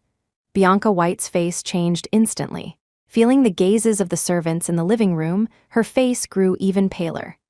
After a long while, she finally spoke, her voice dry. "Darling, I know it was just a transaction at first, but now I don't want it to be just a transaction. Can we, just for the sake of these past 2 years?" At this moment, Bianca White was no longer the aloof heiress of the White family, but an ordinary woman with a strong reluctance to let go. Sebastian Sterling's excellence was fatally attractive to every woman. Bianca White had been with him for 2 years and had long since stopped looking at other men. Even the most humble plea she could utter. All she asked was to stay by Sebastian Sterling's side. "Darling, I know I was wrong. I shouldn't have used the child to threaten you at your home. Trust me this once, I won't do it again, okay?" Bianca White stepped forward, pulling at the man's sleeve. Sebastian Sterling looked at her, his eyes deep but devoid of any emotion. People like him, love was love, dislike was dislike. He never bothered to hide his emotions. His expression barely changed as he said, "Since you know you were wrong, you should bear the consequences of your mistake." After saying this, Sebastian Sterling, for some reason, felt an extremely uncomfortable sensation rise in his heart. He was a little distracted again. He had once been indifferent to Phoebe Ashton, unable to see his own heart, thinking it was weariness. Now that Phoebe Ashton was nowhere to be found in the entire Seacliff City, was this the consequence of his mistake that he had to bear? Bianca White saw that Sebastian Sterling's mind was clearly not on her, and she gained a new understanding of his cold-heartedness. No matter how she schemed, she was just a person who had fallen into love. Her own devotion was met with disregard. Such a feeling was too unbearable. Sebastian Sterling watched the woman before him silently sobbing, frowned, and said, "Didn't you say you disliked crying women the most? You badmouthed Phoebe Ashton in front of me back then, and now you've become her." Bianca White wiped the corners of her eyes, looked at Sebastian Sterling, and said softly, "Sebastian Sterling, you are a man without a heart. Phoebe Ashton deserved to not want to stay by your side, even in death." Sebastian Sterling heard this and remained silent for a long time. In this silence, Bianca White finally realized that the man before her was not someone she could willfully provoke. Her repeated willfulness was merely due to the great interest Sebastian Sterling had shown her during those 2 years, and that interest had vanished completely a few days ago. To Sebastian Sterling, she no longer had any value. Silence allows one to think a lot. Bianca White couldn't know what Sebastian Sterling was thinking. She only knew that her own heart was sinking bit by bit, tightening bit by bit, with no idea where it would stop. Sebastian Sterling pulled his hand free and asked, "How did you know Phoebe Ashton died?" He had kept the news very secret. Even his parents didn't know. Bianca White had said this on the very day Phoebe Ashton died. Sebastian Sterling hadn't thought much about it then. Hearing it again now awakened the memory of that day, and he instantly noticed something was wrong. Bianca White's heart trembled as she looked into Sebastian Sterling's emotionless eyes. Where he couldn't see, she pinched herself hard. "Phoebe Ashton was your wife. She occupied the position that should have been mine. Of course, I paid a lot of attention to her." Sebastian Sterling didn't ask further and averted his gaze. Just as Bianca White breathed a sigh of relief, she heard him say, "Wrong. She will only ever be my wife. Nothing was ever supposed to be yours." Bianca White bit her lower lip hard to stop herself from saying more reckless words. Sebastian Sterling stood up and said, "Let's leave it at that. This manor, I'll have it transferred to your name. Consider it compensation for these past 2 years. However," Sebastian Sterling straightened his clothes. He said softly, "I will also have someone take care of this child. Bianca White, from now on, we are strangers." Chapter 19. Severance. This was Sebastian Sterling's way of handling things. What he should have, he wouldn't let go. What he shouldn't have, he could also ruthlessly cut off. Bianca White watched the man walk out, finally unable to stop herself from covering her face and crying unrestrainedly. She finally understood that, to Sebastian Sterling, she had never been special. Sebastian Sterling walked out of the manor, looked into the distance, and felt a little lighter in his heart. He said softly, "My cotton blossom, I'm already making amends. When you come back, can we go back to how things were?" Sebastian Sterling allowed another part of himself to control his thoughts. Firmly believing that Phoebe Ashton was not dead, firmly believing that Phoebe Ashton was just lost by him. Only in this way could he prevent himself from collapsing completely. He was utterly unwilling to accept the fact that Phoebe Ashton was dead. Regret to the point of collapse, guilt to the point of uncontrollability, he could only let another self occupy his body. Only this self-deception could overcome the pain of losing Phoebe Ashton. This was the first time in Sebastian Sterling's 28 years that he had chosen to escape. He stood by the car and finished a whole cigarette before getting in and driving home. When he bought the house, Sebastian Sterling had specifically bought one closer to the Ashton family. In his view, Phoebe Ashton was a very family-oriented person. But later, after marriage, Sebastian Sterling discovered that Phoebe Ashton rarely went home. Only when she brought him home would they go back together. At first, Sebastian Sterling didn't think much of it, but every time he went to the Ashton house, he could hear the Ashton parents complaining. Sebastian Sterling knew what that meant, but at that time, he genuinely treated Phoebe Ashton's family well. Plus, what the Ashtons wanted was insignificant to him, so he agreed. Perhaps this was the wrong beginning. When the Ashtons became increasingly greedy, Sebastian Sterling became unwilling to go back there with Phoebe Ashton. Sebastian Sterling parked the car and slowly walked into the house. This house wasn't large, but everything in it was of the best quality. Sebastian Sterling still remembered Phoebe Ashton's requirements for the new house. "Seb, I don't want a very big house, it would be too empty, okay?" Phoebe Ashton had carefully said this to him. Sebastian Sterling looked at her expectant eyes, agreed without a second thought, and eventually bought this apartment of less than 400 square meters. The day Phoebe Ashton moved in, the sun was just right. She stood before the floor-to-ceiling windows and smiled. Sebastian Sterling walked to where she had stood that day and quietly looked outside. Night gradually fell, and the city lights gradually brightened. Standing here, one could see a lot, but at that time, Phoebe Ashton's eyes only held him. Before, besides work, Sebastian Sterling had Phoebe Ashton and Bianca White. Now, apart from work, he only wanted to come back. But after coming back, he didn't know what to do. Did he miss Phoebe Ashton? Yes, he did. Sebastian Sterling never knew that one day he would be caught in such an emotion as longing. He checked the time, 3 minutes past 8. At this time, Phoebe Ashton would be sitting on the sofa, turning on the TV, leaning against him, their fingers intertwined, watching some boring drama series. Sebastian Sterling initially found it novel, but later, somehow, he grew tired of this life. He spread his hands, unable to remember how long it had been since he had felt the warmth of Phoebe Ashton's fingers intertwined with his. Sebastian Sterling sat down on the sofa again. He didn't turn on the lights. The outside lights mixed with the darkness, gradually seeping in, creating a warm yet desolate atmosphere in this quiet space. Sebastian Sterling leaned back on the sofa, his eyes vacant, unsure if he was truly enjoying his current state. But there was a noise at the door. The lights in the hallway lit up first, then the chandelier in the living room also came on. Sebastian Sterling had been in darkness for too long and was momentarily unaccustomed to it, instinctively closing his eyes. The bright incandescent light left his pale face and red eyes nowhere to hide. Margaret Sterling looked at Sebastian Sterling, who seemed disconnected from the world, covered her mouth, and tears streamed down her face. Everyone had underestimated the impact of Phoebe Ashton's departure on Sebastian Sterling. Chapter 20, Serves Him Right, Dad, Mom, Why Are You Here? Sebastian Sterling asked, turning his face away. He was well aware of his current state and didn't want to worry his parents. George Sterling Sr. walked into the living room, looked at Sebastian, said nothing, and first comforted his wife. Only after Margaret Sterling had calmed down did he slowly speak. "We know about Phoebe Ashton." Sebastian frowned slightly, then his face relaxed. He said, George Sterling Sr. carefully observed his expression and said thoughtfully, "Since things have come to this, and there's no turning back, treat the Ashton family well, and you yourself should start a new life." George Sterling Sr. was thinking that the dead cannot be resurrected.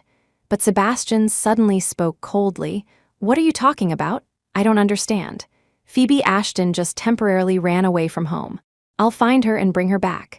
George Sterling Sr. was suddenly speechless. He had thought that Sebastian's previous talk about finding Phoebe Ashton at home was just a lie.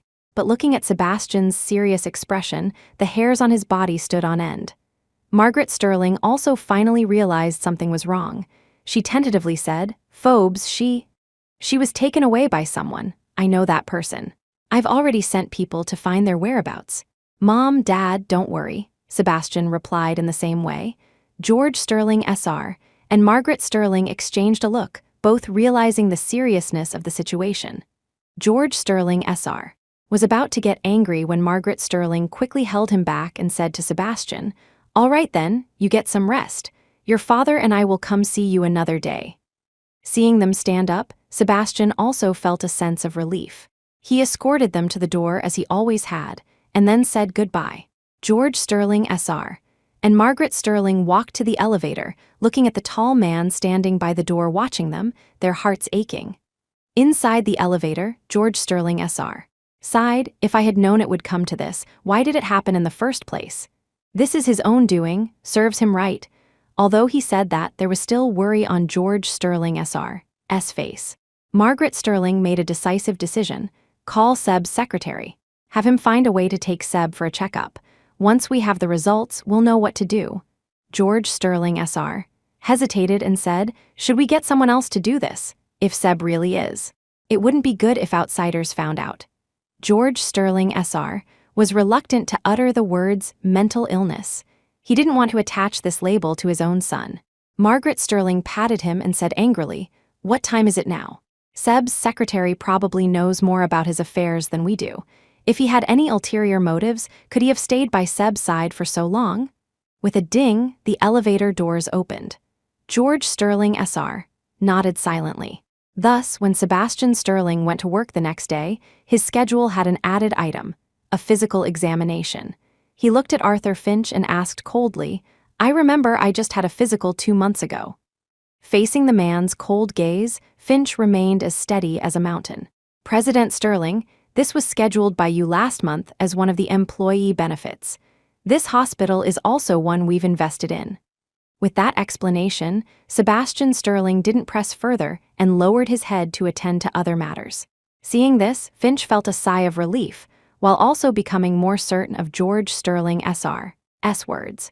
Previously, given Sebastian Sterling's keen intuition, he would definitely have noticed something was amiss. But now, he didn't ask anything.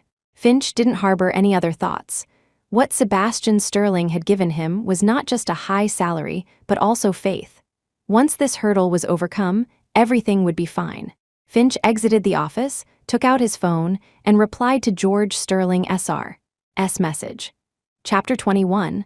The cold night weather in the past are now, Sebastian Sterling rarely showed his face in front of grassroots employees.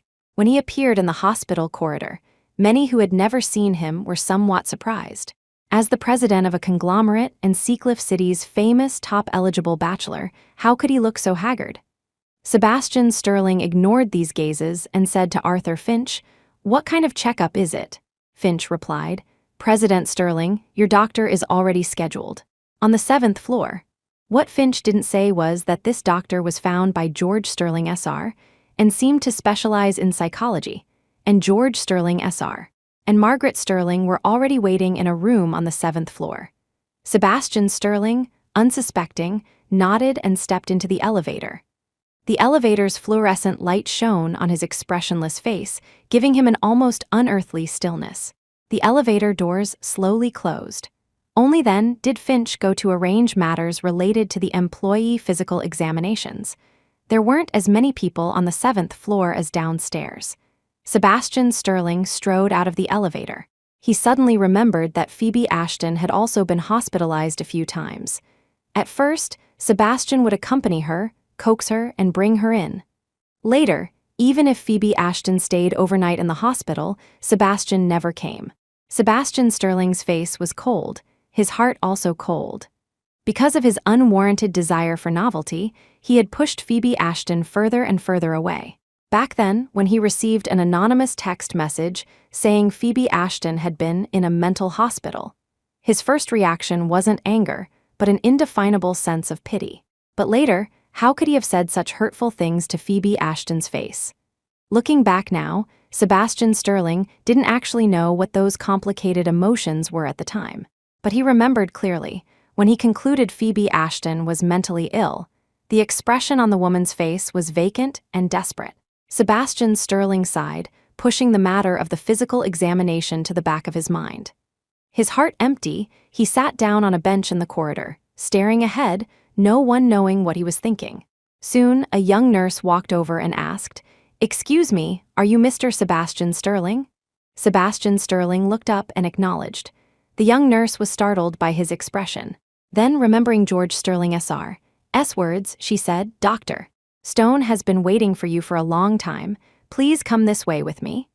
Sebastian Sterling stood up, his whole demeanor showing a submissiveness that didn't match his usual aura. The young nurse breathed a sigh of relief.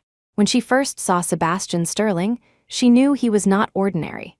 That aura of someone long accustomed to being in a high position was not something an ordinary person could feign. She was still thinking about what to say if Sebastian Sterling didn't go with her, but she hadn't expected it to be so simple. After leading Sebastian Sterling to room 703, the young nurse left. Sebastian Sterling pushed open the door. Inside, there was only a middle-aged man, wearing glasses, looking very refined. The middle-aged man smiled, stood up, extended his hand, and said, "Mr. Sterling, is it? I am Dr. Randolph Stone, your attending physician." Sebastian Sterling frowned at him, then after a moment, reached out and shook his hand. Dr. Stone smiled. After Sebastian Sterling sat down, he said, "Mr. Sterling, then let's begin." 2 hours later, George Sterling SR walked out from the adjoining room. Looking at Sebastian Sterling sleeping on the hospital bed, he said in a low voice, "Dr. Stone, is it done?" Dr. Stone picked up a wet wipe to wipe the sweat from his forehead and smiled. "Yes. I must say, Mr. Sterling is one of the few individuals with strong willpower I've ever met. It took some effort, but those things he shouldn't remember, he has ultimately forgotten." George Sterling SR was greatly relieved and shook Dr. Stone's hand vigorously. Margaret Sterling sat down beside Sebastian Sterling and gently pressed his brow. She said in her heart, "Phobes, don't blame me. With Seb like this, forgetting is the only way." Dr. Stone composed himself and instructed George Sterling SR, "When Mr. Sterling wakes up, he might still have some vague memories, but it won't be a major issue. Just don't let him see anything related to Miss Ashton from the past. Otherwise, there's a high probability it will break through the memory barrier I've set for him, and he'll remember everything." George Sterling SR nodded repeatedly, called over Arthur Finch, who was waiting at the door, and repeated the doctor's words. He said, "Thank you for today. In the future, we'll have to rely on you to look after him more." Finch bowed his head. "Mr. Sterling SR, I will." Chapter 22, Investigation. At 8:30 p.m., Sebastian Sterling woke up from his deep sleep. He opened his eyes to an unfamiliar environment, and vigilance instantly flashed in his eyes. Turning his head, he saw his parents sitting nearby, talking in low voices. A momentary confusion flickered in Sebastian's eyes. He asked, "Mom, Dad, this is George Sterling SR." And Margaret Sterling's gazes instantly turned to him. Margaret Sterling quickly walked to his side, grabbed his hand, and said, "Seb, you're awake? I told you not to work so hard. Look at you, you can even fall asleep from exhaustion during a physical." Sebastian lowered his eyes, seemingly caught in some sort of dilemma. When he looked up again, his eyes were clear. He smiled faintly and said, "I know I've made Mom and Dad worry." George Sterling SR observed his condition for a long time without speaking. Only when he was sure his expression was normal did he feel relieved. George Sterling SR said, "You're not made of iron. How about this, go home and rest for a few days first, okay?" Sebastian thought for a moment and agreed without objection. On the way back, George Sterling SR and Margaret Sterling quietly watched Sebastian. Afraid he would say something like wanting to go back to the home he shared with Phoebe Ashton. Fortunately, Sebastian remained silent until the car stopped at the old family home. After getting out of the car, Sebastian even said, "It's been a long time since I've been back. I'll spend more time with Mom and Dad this time." Margaret Sterling smiled and said okay. Then she heard Sebastian say, "The apartment next to the company still needs to be cleaned. Mom, Dad, please arrange it later." Seeing him like this, George Sterling SR completely relaxed. Sebastian Sterling had indeed forgotten about his marriage to Phoebe Ashton. His memory even seemed to have stopped before he was married. "All right, I'll have someone clean it," George Sterling SR said. While Sebastian was in the living room talking with Margaret Sterling, he went to the study, dialed Arthur Finch's number, explained the situation, and finally said, "Have someone immediately clean up the apartment next to the company. Arrange it according to how it used to be." Finch on the other end agreed, then, flipping through his emails, said, "Mr. Sterling SR, there's one more thing. We've made some headway regarding what happened to Miss Ashton in prison. Do you need me to report it to you?" George Sterling SR was stunned for a moment, then a coldness identical to Sebastian's flashed in his aged eyes. "You investigate this matter. Don't miss any details. Phoebe Ashton was my daughter-in-law. The cause of her death must be clarified. I will not let anyone get away with it." Finch replied, "Yes, Mr. Sterling SR, I will compile a file and email it to you shortly." George Sterling SR agreed and then hung up the phone. He didn't go out but sat in the study, thinking about matters related to Phoebe Ashton. The Ashton family definitely needed to be appeased. No one from the Ashton family should appear before Sebastian Sterling. It was said that the Ashton family had been having some trouble recently. George Sterling SR dialed his assistant's number. "Go tell the Ashton family that from now on, if they have any issues, they should find you. They are not to bother the young master anymore. Also, any requests made by the Ashton family, as long as they don't violate principles, can be agreed to." Although the assistant found it somewhat inexplicable, he still agreed. After George Sterling SR had arranged everything, he finally went downstairs.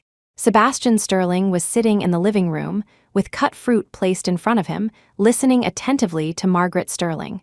Everything was just as it had been before. George Sterling SR stood on the stairs and watched for a long time, sighing inwardly, hoping that nothing would disrupt this hard-won peace. After the family finished their meal, Sebastian Sterling's phone rang. A young man's voice came from the other end. "Seb, let's get together tonight." Sebastian had it on speakerphone and didn't object, simply agreeing. Unexpectedly, the person on the phone said in surprise, Well, young Master Sterling is so agreeable this time. Not afraid of the wife anymore?" The Sterling family's living room instantly fell silent. Chapter 23. Existence. George Sterling SR and Margaret Sterling both looked at Sebastian Sterling, their hearts suddenly feeling as if they were being lifted by something. Sebastian, however, just frowned slightly, his tone carrying a hint of indifference. "What nonsense are you talking about? Send me the address." With that, he hung up the phone. George Sterling SR and Margaret Sterling relaxed, but still had some concerns, so they said, "Seb, you should rest well recently." Sebastian didn't mind, his tone also very gentle. "Mom, Dad, I know what I'm doing." The two couldn't say much more.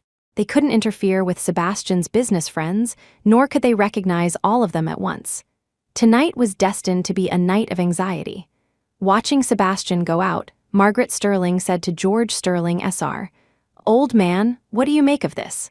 George Sterling SR shook his head and said, "Nothing should happen. We've done everything we can. The rest is up to fate." George Sterling SR had great faith in Dr. Randolph Stone. He didn't think this internationally renowned psychologist couldn't handle a mere segment of Sebastian's memory. Sebastian drove his Bentley to the location, handed the keys to the valet, and strode into the club. He was a completely different man from the dejected figure of a few days ago. It was as if Seacliff City's youngest conglomerate leader had returned. The moment Sebastian stepped into the private room, his old friends all gathered around. It was Jasper York who had called him. They had only exchanged a few words on the phone, and Jasper hadn't paid much attention to what Sebastian said, just assuming he didn't want to mention Phoebe Ashton.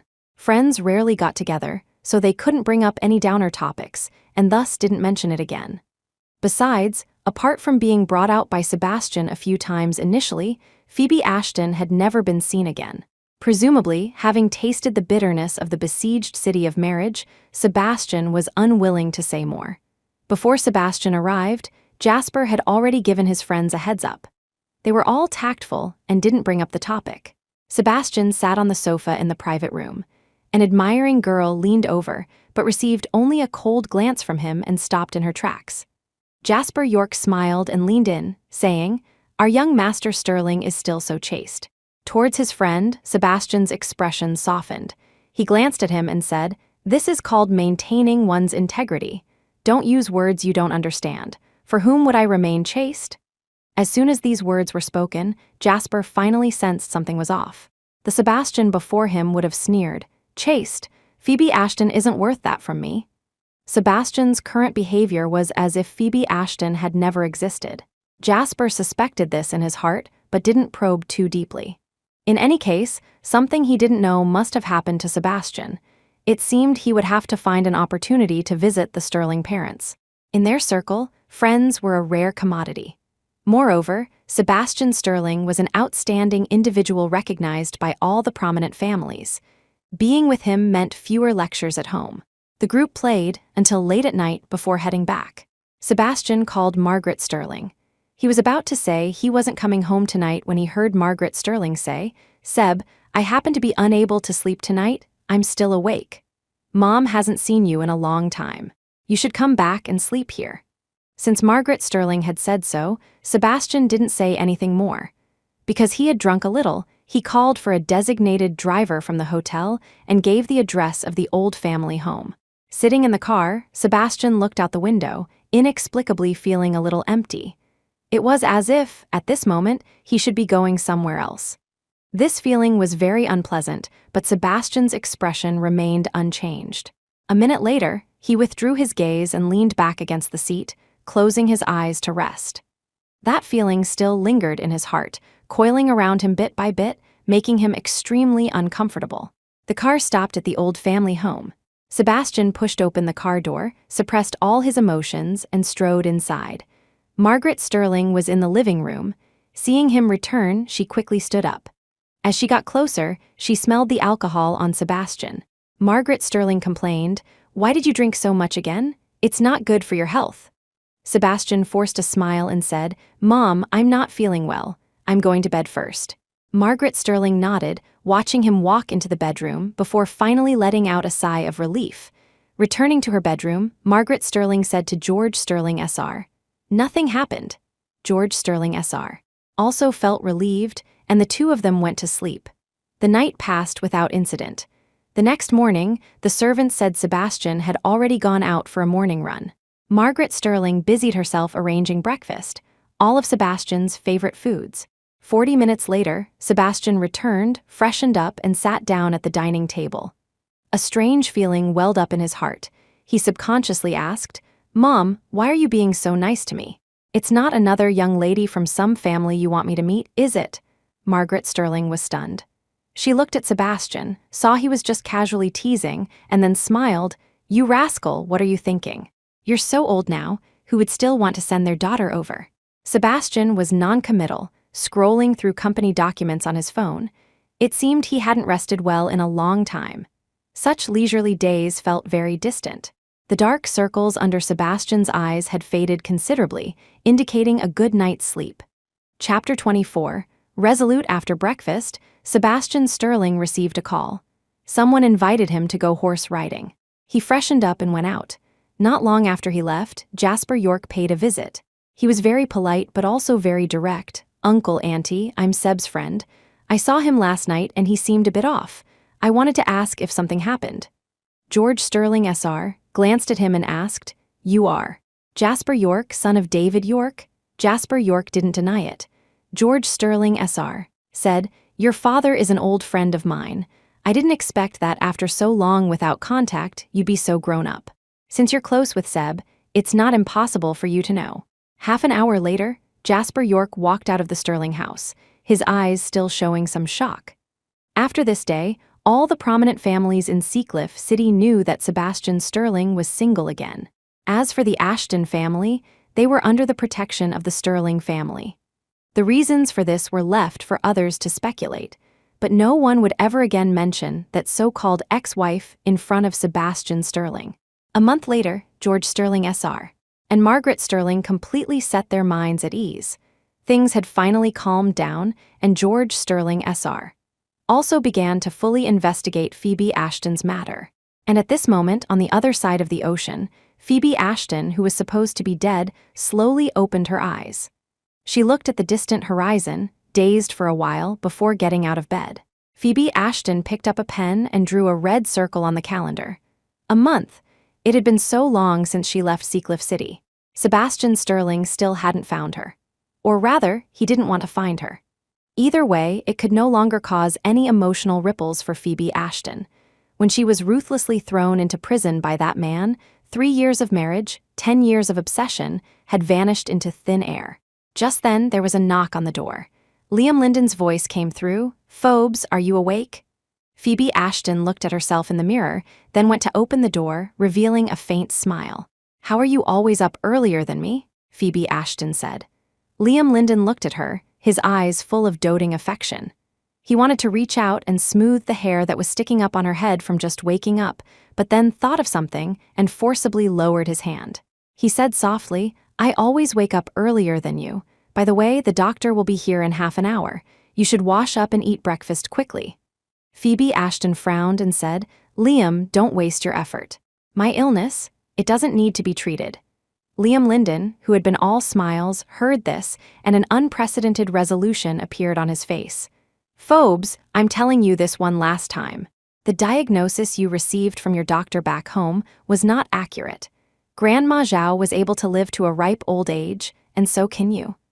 The Grandma Zhao Liam Linden mentioned was Phoebe Ashton's maternal grandmother. Phoebe Ashton didn't speak, just lowered her head, looking at the pattern on the door frame as if in silent protest. Liam Linden was always helpless when it came to her. Outside, he could be a resourceful Chinese-American businessman, but at this moment, he could only soften his attitude and coax her gently. Phobes, since I was 17, I've known I can't live without you. I used all my connections to get you out of prison just so you could live well by my side. Do you understand? Liam Linden understood that his obsession with Phoebe Ashton was just like Phoebe Ashton's obsession with Sebastian Sterling. After so many years, he finally had Phoebe Ashton by his side. How could he allow her to leave so easily? Even if it meant giving up everything, he had to keep Phoebe Ashton. Phoebe Ashton had no choice. She had never been good at refusing others' kindness and was grateful for it. She could only nod lightly. Only then did Liam Linden smile. Then you wash up first. I'll wait for you downstairs. Phoebe Ashton nodded, watched him turn and leave, then closed the door. She walked to the bedside and picked up the phone on the nightstand. Swiping open the screen, the face that met her eyes was unmistakably Sebastian Sterling's. Chapter 25. The result: this had been her wallpaper for many years, and for a moment, she hadn't changed it. Phoebe Ashton's fingers tapped on the screen. It took a few minutes before she locked the phone, put it aside, and then went to wash up. The moment the Dr. Liam Linden had arranged, Dr. Michael Adams, arrived, Phoebe Ashton had also just finished breakfast. Miss Ashton, Mr. Linden, good morning. The blonde, blue-eyed doctor greeted them in fluent Mandarin. Phoebe Ashton smiled at him. Dr. Adams looked at her and said, Miss Ashton, your complexion has improved a lot. Hearing this, Liam Linden also subconsciously looked at Phoebe Ashton's face, his eyes shining with satisfaction. Phoebe Ashton said softly, Dr. Adams, let's start the examination. For Phoebe Ashton's illness, Liam Linden had long since set up an examination room in his house. Watching them go in, a gentle and hopeful light appeared in his eyes. While waiting, Liam Linden took out his phone, opened the photo album, and looked through his past with Phoebe Ashton, bit by bit. 12 years ago, Liam Linden was just an orphan in a small mountain village without parents. But Phoebe Ashton's appearance brought another possibility to his life. After 10 years of hard work, he could finally be considered successful. But when he returned to that small mountain village, he learned that Phoebe Ashton had returned to the Ashton family. When they met again, Phoebe Ashton was already Mrs. Sterling. Liam Linden had once watched her and Sebastian Sterling coming and going together from afar, the jealousy in his heart almost consuming him. But later, the smile on Phoebe Ashton's face grew less and less frequent. Liam Linden knew his chance had come. What Sebastian Sterling didn't care about, he treasured. To him, Phoebe Ashton was the thrill of youth, 10 years of unrequited love. And now, he could finally stay under the same roof with her, continuing the beauty of the past. Although Phoebe Ashton hadn't agreed to him yet, Liam Linden never gave up. He had waited for so many years, why would he care about such a little bit of time? Liam Linden looked at the photos. His work phone, placed aside, suddenly rang. He glanced at the number, then at the examination room, but still answered, Well, are there results? The other side said, President Linden, they've confessed over here. They said it was instigated by the young lady of the White family in Seacliff City. Liam Linden smiled faintly. All right, the White family of Seacliff City, I'll remember them. I hear the Sterling family is also investigating this matter. What do you think? The other side asked hesitantly. Liam Linden's fingers tightened, his voice turning cold.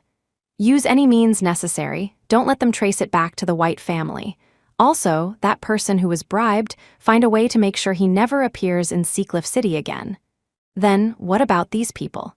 They're all convicts anyway. Isn't it normal for an accident to happen?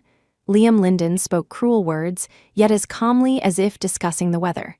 The other side said they understood and hung up. Before the line disconnected, the faint sound of a woman's scream could be heard.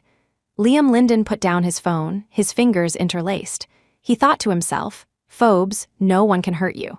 And all you need to remember is that all your suffering comes from Sebastian Sterling. That's enough." Over these years, Liam Linden had climbed up from the bottom, step by step, employing many ruthless tactics. But towards Phoebe Ashton, he was never willing to show this side. He just wanted to always be the only person in Phoebe Ashton's heart who had helped her.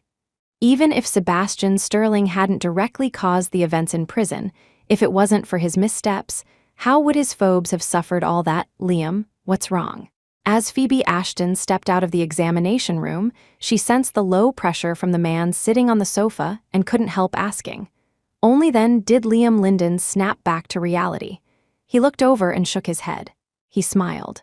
"Nothing, just work matters." Then he looked at Dr. Adams and asked, "How is it?" Dr. Adams looked at the examination report in his hand, his eyes filled with excitement. "President Linden, judging from the report, Miss Ashton's condition is gradually improving. With medication, there's no possibility of her dying." Liam Linden's emotions surged. He subconsciously reached for Phoebe Ashton's hand, but she deftly avoided it. He paused for a moment, said nothing, just looked at Phoebe Ashton and said, "You see, I told you long ago, anything is possible in this world. You used your illness as an excuse to refuse me before. So are you willing to give me a chance now? Phobes, I'm serious." Chapter 26. Stirrings of the heart. Phoebe Ashton frowned slightly and said softly, "Liam, I don't want to talk about this right now." "All right, I'll wait until the day you give me an answer."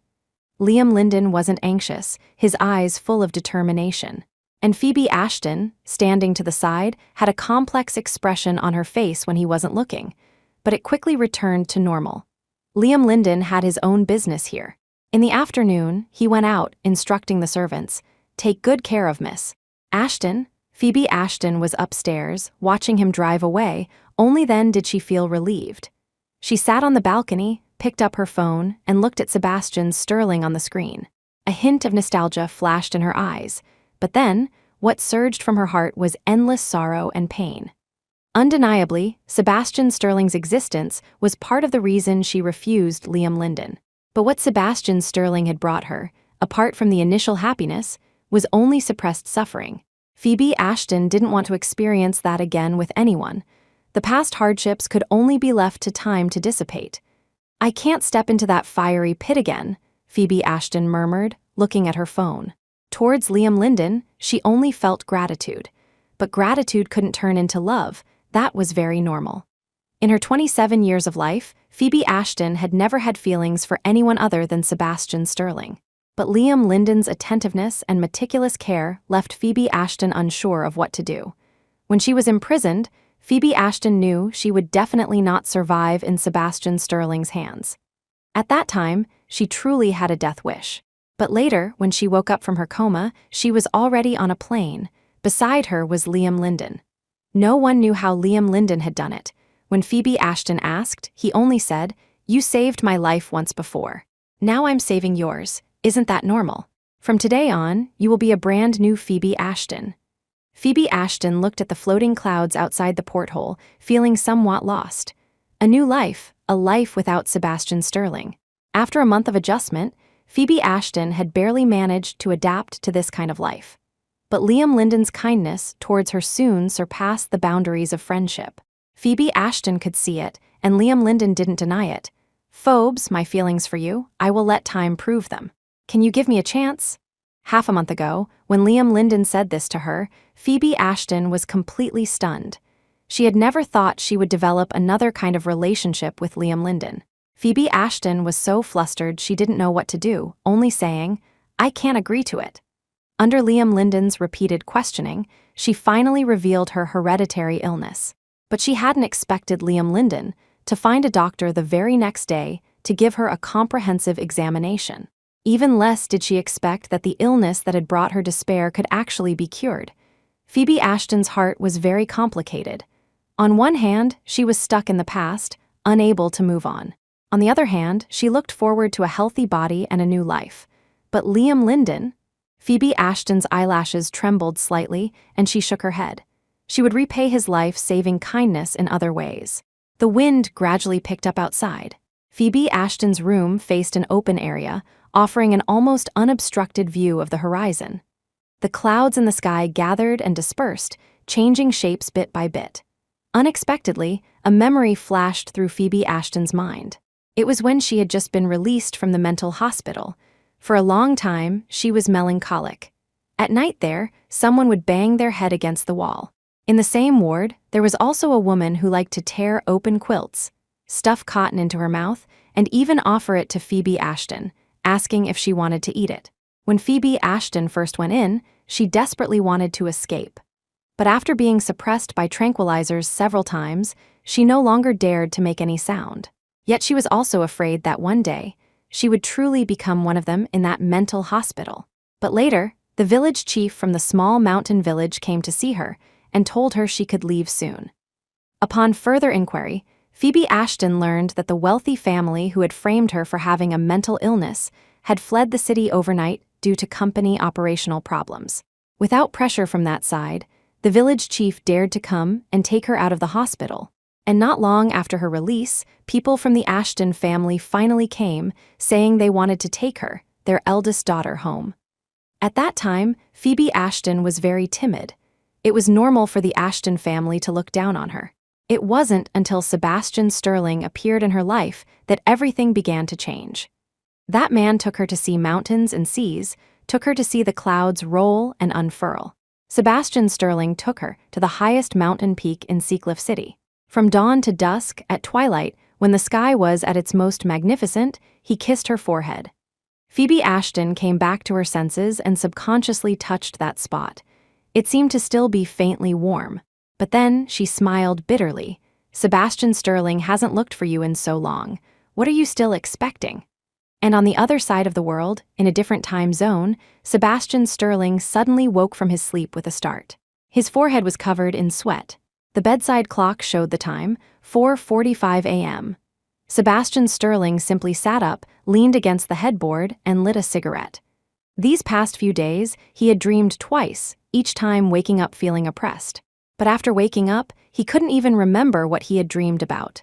Chapter 27, brother-in-law Sebastian Sterling was somewhat agitated. His phone suddenly dinged with an incoming text message. At this hour. Sebastian picked up his phone. Upon seeing the message content, his brow furrowed. Seb, I'm at your club, private room 888, come save me, Sebastian frowned, looking at the name Marcus Ashton on the caller ID. After a few minutes of contemplation, he still got dressed and went out. At this moment, Marcus Ashton stood in the private room, bowing and scraping to the man in front of him. Big T, that car from last time, I don't want it anymore. I can't do anything about it. The man, Tony, Big T Stone, glared and said menacingly, the car I worked so hard to get for you, you say you don't want it just like that? Fine, don't want it. $1 million for my trouble, and I'll let you go. Marcus Ashton was startled and said, bracing himself, $1 million. Big T, can you reduce it a bit? Although the Ashton family was well off, suddenly coughing up $1 million to be swindled was absolutely impossible. Marcus Ashton was very clear about this. Big T snorted coldly and simply ignored him. Marcus Ashton stood to the side, surreptitiously checking his phone, his anxiety growing. Although his parents had warned him not to seek out the Sterling family anymore. But the current situation was urgent. Marcus Ashton had relied on Sebastian Sterling to handle matters more than once or twice. Now, the only person he could think of was Sebastian Sterling. Half an hour passed, and Marcus Ashton's forehead was beaded with sweat from anxiety. Big T glanced at him and said impatiently, you were the one who wanted to buy this car in the first place. Now you don't want it. Either pay up or leave a hand behind. I'll give you 5 more minutes. Think about it. He was in this business for the money. Unless absolutely necessary, he didn't want to make too big a fuss. It was just that the car Marcus Ashton specifically requested was hard to get expensive, but few people wanted it. Now that Marcus Ashton didn't want it, he was stuck with it. Who could tolerate such anger? Thinking of this, Big T's gaze became even more ferocious. Marcus Ashton was almost about to collapse on the ground in fear. He looked at the several tall bodyguards opposite him, and a feeling called despair welled up. "Who are you?" Big T asked, looking at the man who pushed open the door and entered. After so many years in this line of work, he had a good eye for people. This man before him, judging not by his clothes but by his appearance alone, belonged to the very top echelon of society. Sebastian Sterling didn't speak, but surveyed the situation in the private room, then fixed his gaze on Marcus Ashton. His appearance was like a life-saving straw for Marcus Ashton. Marcus Ashton quickly walked up to Sebastian Sterling and said, "Seb, I?" But Sebastian Sterling averted his gaze at this moment and sat down opposite Big T with composure. He said nonchalantly, "You tell me what happened and how you want to resolve it." Big T, without a second word, explained the whole situation, finally saying, "Sir, we're also just trying to make a living. I really can't afford this incident. I have no choice." Big T couldn't gauge the relationship between Marcus Ashton and the man before him, so he could only adopt an attitude of trying not to offend. After hearing the whole story, Sebastian Sterling glanced coldly at Marcus Ashton, his eyes clearly showing disgust. He looked at Big T and said, "The terms of the deal. That car, I'll buy it." Big T hadn't expected such a sudden turn of events and immediately completed the transaction with Sebastian Sterling gleefully. Afterward, the way he looked at Sebastian Sterling changed. Someone who could easily produce tens of millions was definitely not ordinary. Sebastian Sterling had no intention of saying more, only, "All right, you can go now." Big T didn't want to stay longer either. After getting Sebastian Sterling's address, he quickly led his men out. Only Marcus Ashton remained, standing blankly to the side. Looking at the gaze Sebastian Sterling cast his way, he felt a momentary trepidation. Sebastian Sterling disliked him, and even more so, disliked the Ashton family. Marcus Ashton knew this better than anyone. For a moment, Marcus Ashton somewhat regretted calling Sebastian Sterling over, and the man's next words made him feel as if he had caused trouble. "Who are you, and why are you calling me Seb?" Chapter 28. Guilt. Only then did Marcus Ashton remember the rumors he had heard some time ago. It was said that his sister had already divorced Sebastian Sterling, and even the Sterling family no longer acknowledged this daughter-in-law publicly. Since childhood, Marcus Ashton had considered himself the only son in the family. Even after Phoebe Ashton appeared, he hadn't taken her seriously. After all, his parents' attitude was clear. Phoebe Ashton was merely a tool for the Ashton family. Using this tool, Marcus Ashton had gained quite a few benefits. But at this moment, facing Sebastian Sterling, Marcus Ashton was suddenly speechless. After a long while, he finally managed to choke out, "Mr. Sterling, I got your phone number from someone else and saved it. As for Seb, I was just calling you that randomly." Sebastian Sterling stared at him fixedly until Marcus Ashton was about to crack under the pressure. Sebastian Sterling spoke, "I don't want this kind of thing to happen again, understand?" Marcus Ashton immediately nodded. Watching Sebastian Sterling walk out, he let out a long sigh of relief. He wouldn't dare tell anyone about this. But naive as he was, how could he know that Sebastian Sterling didn't believe his words at all? Sebastian Sterling got into the car, looked at the gradually brightening sky, and narrowed his eyes. There were too many things that didn't add up. It was just that he hadn't yet found a place to start. Sebastian Sterling drove to the company. Before entering his office, he looked at Arthur Finch, who was already sitting in the outer office, and said, "Send someone to investigate the Ashton family. Keep an eye on that Marcus Ashton." Finch was startled and subconsciously looked at Sebastian Sterling, asking, "President Sterling, did something happen?" Sebastian Sterling glanced at him, his tone cold. "Since when have you become so talkative?" Finch was stared at by his sharp gaze, immediately lowered his head, and replied, "Yes, President Sterling." Before Sebastian Sterling entered his office, he said, "You need to be clear about whose side you're working on now." This warning-laden sentence made Finch somewhat unsure of Sebastian Sterling's intentions, but when he looked, Sebastian Sterling hadn't remembered the past. Finch had been diligent for so many years. Only the matter concerning Phoebe Ashton could be considered a violation of Sebastian Sterling's wishes. Now, being pointed out like this, a sense of guilt arose in his heart. Sebastian Sterling had already entered his office and closed the door directly. Finch looked at the email he had just compiled and clicked send. Here, George Sterling SR, after his morning exercise, sat in his study reading the newspaper as usual. After receiving a computer notification, he quickly opened the email. He carefully read the email, his brow already furrowed into a deep frown. After imprisonment, she suffered bullying, with no one to manage it. After the incident, the people living with her met with accidents, and the manager disappeared. Everyone who clearly knew about Phoebe Ashton's experiences in prison had disappeared one after another. George Sterling SR knew something was wrong. He sent a message asking, "Then, is there any news about Phobes's body?" Finch replied quickly, "No. Liam Linden is abroad. Our people are still searching. It will be difficult to get any news for a while." George Sterling SR didn't reply further. He closed his eyes, trying to connect these events, but without the testimony of an insider, he was helpless. Have someone look for that manager's whereabouts. Let's put the matter of the body aside for now, George Sterling SR instructed. Phoebe Ashton was already dead. Liam Linden was also difficult to deal with. It was better to look for living people first. According to what George Sterling SR knew, Liam Linden had lost his parents early in life. It was Phoebe Ashton's grandmother who, seeing his pitiful state, had registered him. No one had expected that this rootless weed would become today's successful person. Even less did they expect that Liam Linden would use this loophole to take away Phoebe Ashton's body. George Sterling SR sighed deeply. Their Sterling family was destined to wrong Phoebe Ashton in this lifetime.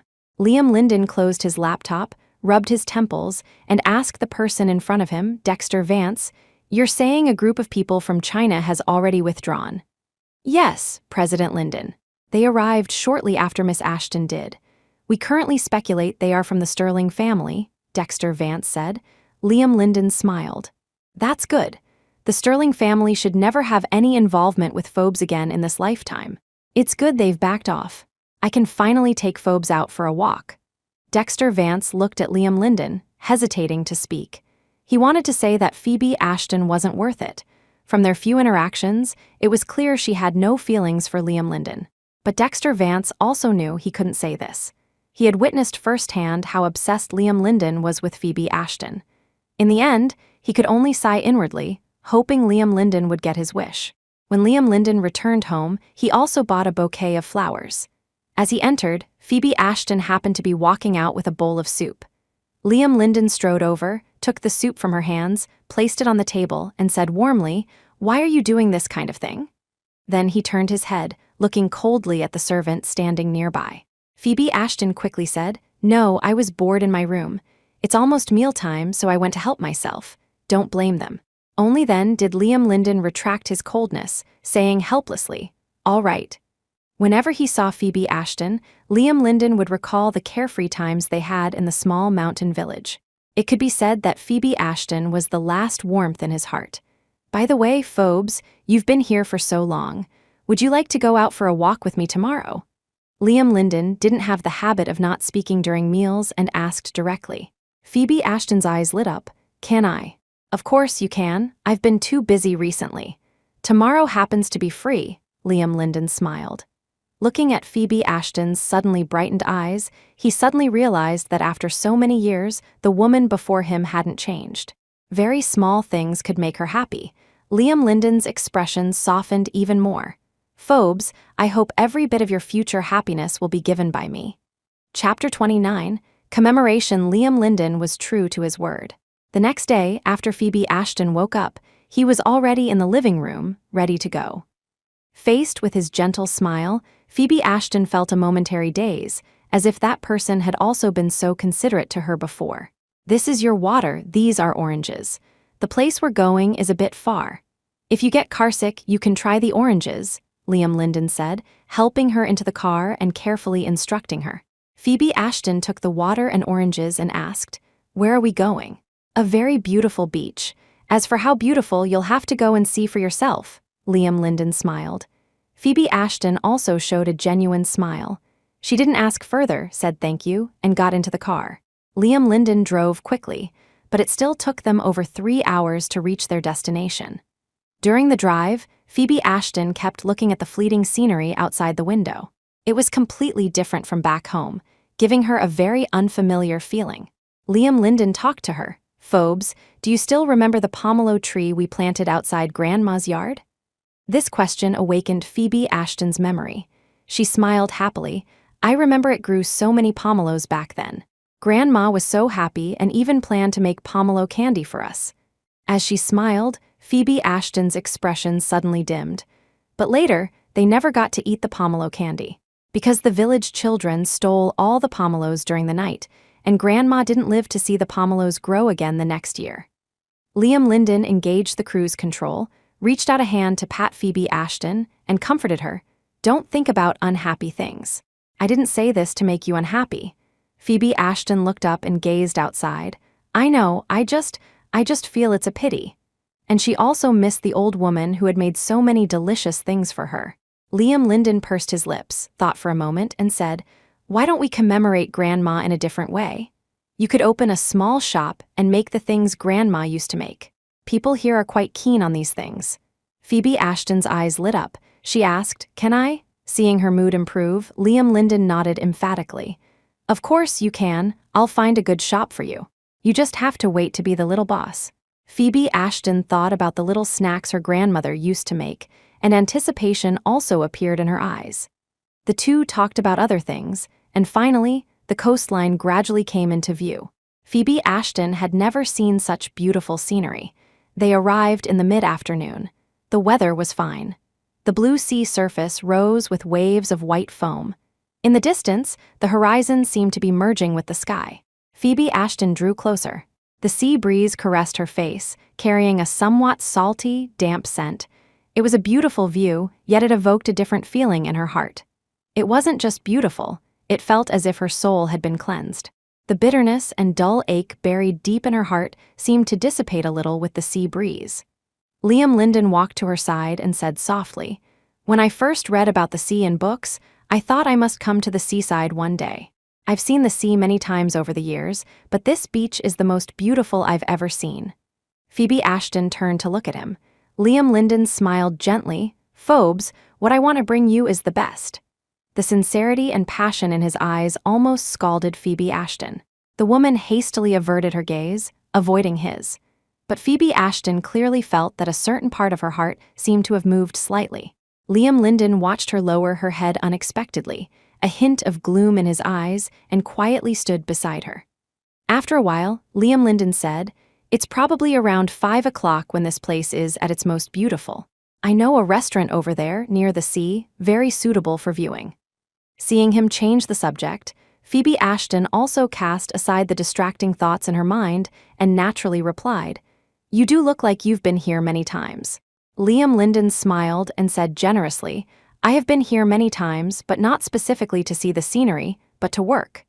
Phoebe Ashton looked at him in surprise. Liam Linden pointed to the distance and said, "Over there, I worked as a waiter in that restaurant for a long time." A short sentence, yet it made Phoebe Ashton understand his hardships. Liam Linden lowered his eyes. "Phobes, not everyone is born with everything. All my achievements today are built on my blood, sweat, and struggle. I didn't have Sebastian Sterling's good luck to meet you at the best time. But now, I want to try. You don't need to feel burdened. Even if you still think I'm not good enough in the end, it doesn't matter." Liam Linden's repeated advances, forcing Phoebe Ashton to confront his feelings, was his way of doing things. It was also because, after so many years, he really didn't want to wait any longer. Even if there was only a tiny hope, he didn't want to give up. After saying this, Liam Linden stared intently at Phoebe Ashton, afraid of seeing resistance or disgust in her eyes. Chapter 30. 6 months Phoebe Ashton kept her head down, never daring to face him. Such a posture was already an obvious rejection. Liam Linden's face gradually paled, and the light in his eyes dimmed bit by bit. Just as he was about to say something, Phoebe Ashton suddenly looked up, facing the issue directly for the first time. "Liam Linden, for me, I never thought of having another kind of possibility with you." In that instant, Liam Linden felt as if his heart was trembling. But Phoebe Ashton's next sentence was, "But I am still very grateful for your feelings for me." If you insist on trying, then let's set a period of 6 months. If after 6 months I still can't accept it, we'll go back to being friends, okay? Perhaps the atmosphere was too romantic. Perhaps it was for that fleeting moment of heart-stirring. Perhaps it was for that indescribable complexity in her heart. Phoebe Ashton said it as if possessed. After Liam Linden heard her words, a joyful light suddenly burst forth in his eyes. At this moment, he was like a young boy, full of hope. "All right, 6 months it is," Liam Linden said hastily, afraid Phoebe Ashton would go back on her word. He never feared failure, but what was most frustrating was not even having a chance. Now that Phoebe Ashton was willing to give him this chance, all he had to do was seize it firmly and then proceed slowly. Even if he couldn't succeed in the end, at least for 6 months, he would have possessed a fleeting moment of Phoebe Ashton's affection. Liam Linden's happiness was palpable. Phoebe Ashton, infected by him, also smiled. "Didn't you say that restaurant was very good? Let's go over there," Phoebe Ashton said. Then, she took a step forward, seemingly contemplating something, and took the initiative to hold Liam Linden's hand. When she was with Sebastian Sterling, she was always passively accepting. This time, with this new beginning, she also wanted to take the initiative for once. Her life, did it have to revolve solely around Sebastian Sterling? Liam Linden looked somewhat astonished at their clasped hands, then gripped her hand with great force, almost walking with his hands and feet on the same side as he led Phoebe Ashton forward, feeling as if he were walking on clouds. Phoebe Ashton was a little unaccustomed at first, but gradually, she also relaxed. The two walked to the restaurant, and only then did Phoebe Ashton realize Liam Linden had already booked a table. They came to their seats and Liam Linden said, "Wait here for me for a moment, I'm going to get something." Phoebe Ashton obediently nodded. This wait lasted half an hour. Liam Linden returned, placed a jar in front of Phoebe Ashton and said, "Try it, I made this myself." In the jar, pink pomelo candies were arranged neatly, and under the light, they exuded a sweetness even before tasting. But Phoebe Ashton, opposite him, was dazed. Liam Linden looked at her, inexplicably feeling a tightness in his heart. Following her gaze, the smile on his face suddenly vanished. On the restaurant's television, an international news segment was playing. It reported that a certain conglomerate had entered the foreign market with a new type of electronic product. And on the screen, Sebastian Sterling's face was prominently displayed. Phoebe Ashton had thought that if she saw him again, she could remain indifferent, even filled with hatred. But the moment Sebastian Sterling appeared, she knew she was incurable. She would still feel her heart stir and still feel pain. She couldn't escape. She couldn't even tear her gaze away. Phobes, only when Liam Linden raised his voice and called her did Phoebe Ashton snap back to her senses. She looked at Liam Linden and saw a hint of gloom in his eyes. Belatedly, she remembered the agreement they had just made. Phoebe Ashton lowered her eyes, her voice dry. "Liam Linden, I'm sorry. I don't want your apology. I want the 6 months you promised me. You can't go back on your word." Liam Linden was assertive with Phoebe Ashton for the first time, revealing his obsession. "I can't. Liam Linden, I'm sorry. I was too impulsive." Phoebe Ashton stood up, turned, and walked out. Watching her retreating back, Liam Linden beckoned a waiter and handed him a wad of green bills. "Go protect that woman." The waiter's eyes lit up. After taking the money, he trotted off in the direction Phoebe Ashton had left. Liam Linden sat in his seat without moving. He took out his phone and searched for news about Sterling Corporation's movements. After a long while, he put down his phone, pinched the bridge of his nose, and muttered to himself, "Sebastian Sterling, you want to come here and take a piece of the cake, you'll have to see if I agree." Whether for Phoebe Ashton or for himself, Liam Linden would not let Sebastian Sterling get his way so easily. He looked in the direction Phoebe Ashton had left. There was no one there anymore, but Liam Linden's heart felt as if it were being torn apart, pained, and angry. Why? Is your life only about Sebastian Sterling? Why Chapter 31? Returning home when the restaurant was about to close, Phoebe Ashton returned with the waiter. Seeing Liam Linden, she subconsciously avoided eye contact. Seeing her like this, Liam Linden sighed deeply in his heart, walked over, and said in a low voice, "Forget it. I won't force you. Let's go back." Phoebe Ashton suddenly looked up at him, the guilt in her heart almost drowning her. She stammered, "You don't need to apologize anymore. Let's go back." Liam Linden interrupted her, his voice tinged with a sense of defeat. Phoebe Ashton obediently closed her mouth and followed slowly behind him. When they reached the car, Phoebe Ashton noticed someone standing there. Liam Linden explained, "I have to return to the country tonight. These few days, while you're at home, if you need anything, call me immediately. Don't feel embarrassed." Hearing he was leaving, it had to be said, Phoebe Ashton felt a sense of relief. Liam Linden suddenly moved closer to her, his voice low and husky, "Can I hug you?" As if suppressing something, yet also pleading for something. Phoebe Ashton hesitated for a moment, then reached out and hugged the man's sturdy frame. Liam Linden's body stiffened. He nuzzled his head in her hair for a moment, then pulled away just before Phoebe Ashton felt uncomfortable. "All right, go back now," Liam Linden said to Phoebe Ashton. Phoebe Ashton couldn't explain why, but at this moment, she sensed a violent aura from Liam Linden. She opened her mouth and said softly, "Liam Linden, I'm sorry." It was the same words again and again. Liam Linden closed his eyes, his hands by his sides clenched tightly, the veins on the back of his hands bulging, completely hidden by the darkness of the night. Seeing him remain silent, Phoebe Ashton could only turn and get into the car. Only when the car's taillights disappeared from sight did Liam Linden take out his phone and dial Dexter Vance's number. "Bring the car over. Are the plane tickets booked? We're going back to the country. Let's have a couple of rounds with Sebastian Sterling." In Liam Linden's mind, Sebastian Sterling was merely benefiting from the advantage of his birth. The suppressed ferocity from Phoebe Ashton's rejection now erupted completely. After receiving Dexter Vance's affirmative reply, he turned and walked towards the car approaching in the distance. The plane slowly took off. Dexter Vance looked at Liam Linden, whose face had been gloomy all along, and said, "President Linden, you're in a bad mood." He was among the first group of people to cooperate with Liam Linden. Over the years, people around Liam Linden had come and gone, but only he had remained. So when he spoke, he wasn't as reverent as others. Liam Linden wouldn't hide things from him either. "Phobes. She rejected me again." Dexter Vance sighed softly and consoled. "President Linden, if it's something you can never obtain, why be so persistent?" If it were anyone else, Liam Linden would have retorted coldly. But with Dexter Vance, he just shook his head and fell silent. He knew all too well that Phoebe Ashton's entire heart belonged to another man, but he had clearly obtained her promise of 6 months. All he wanted was 6 months. Was that too much to ask?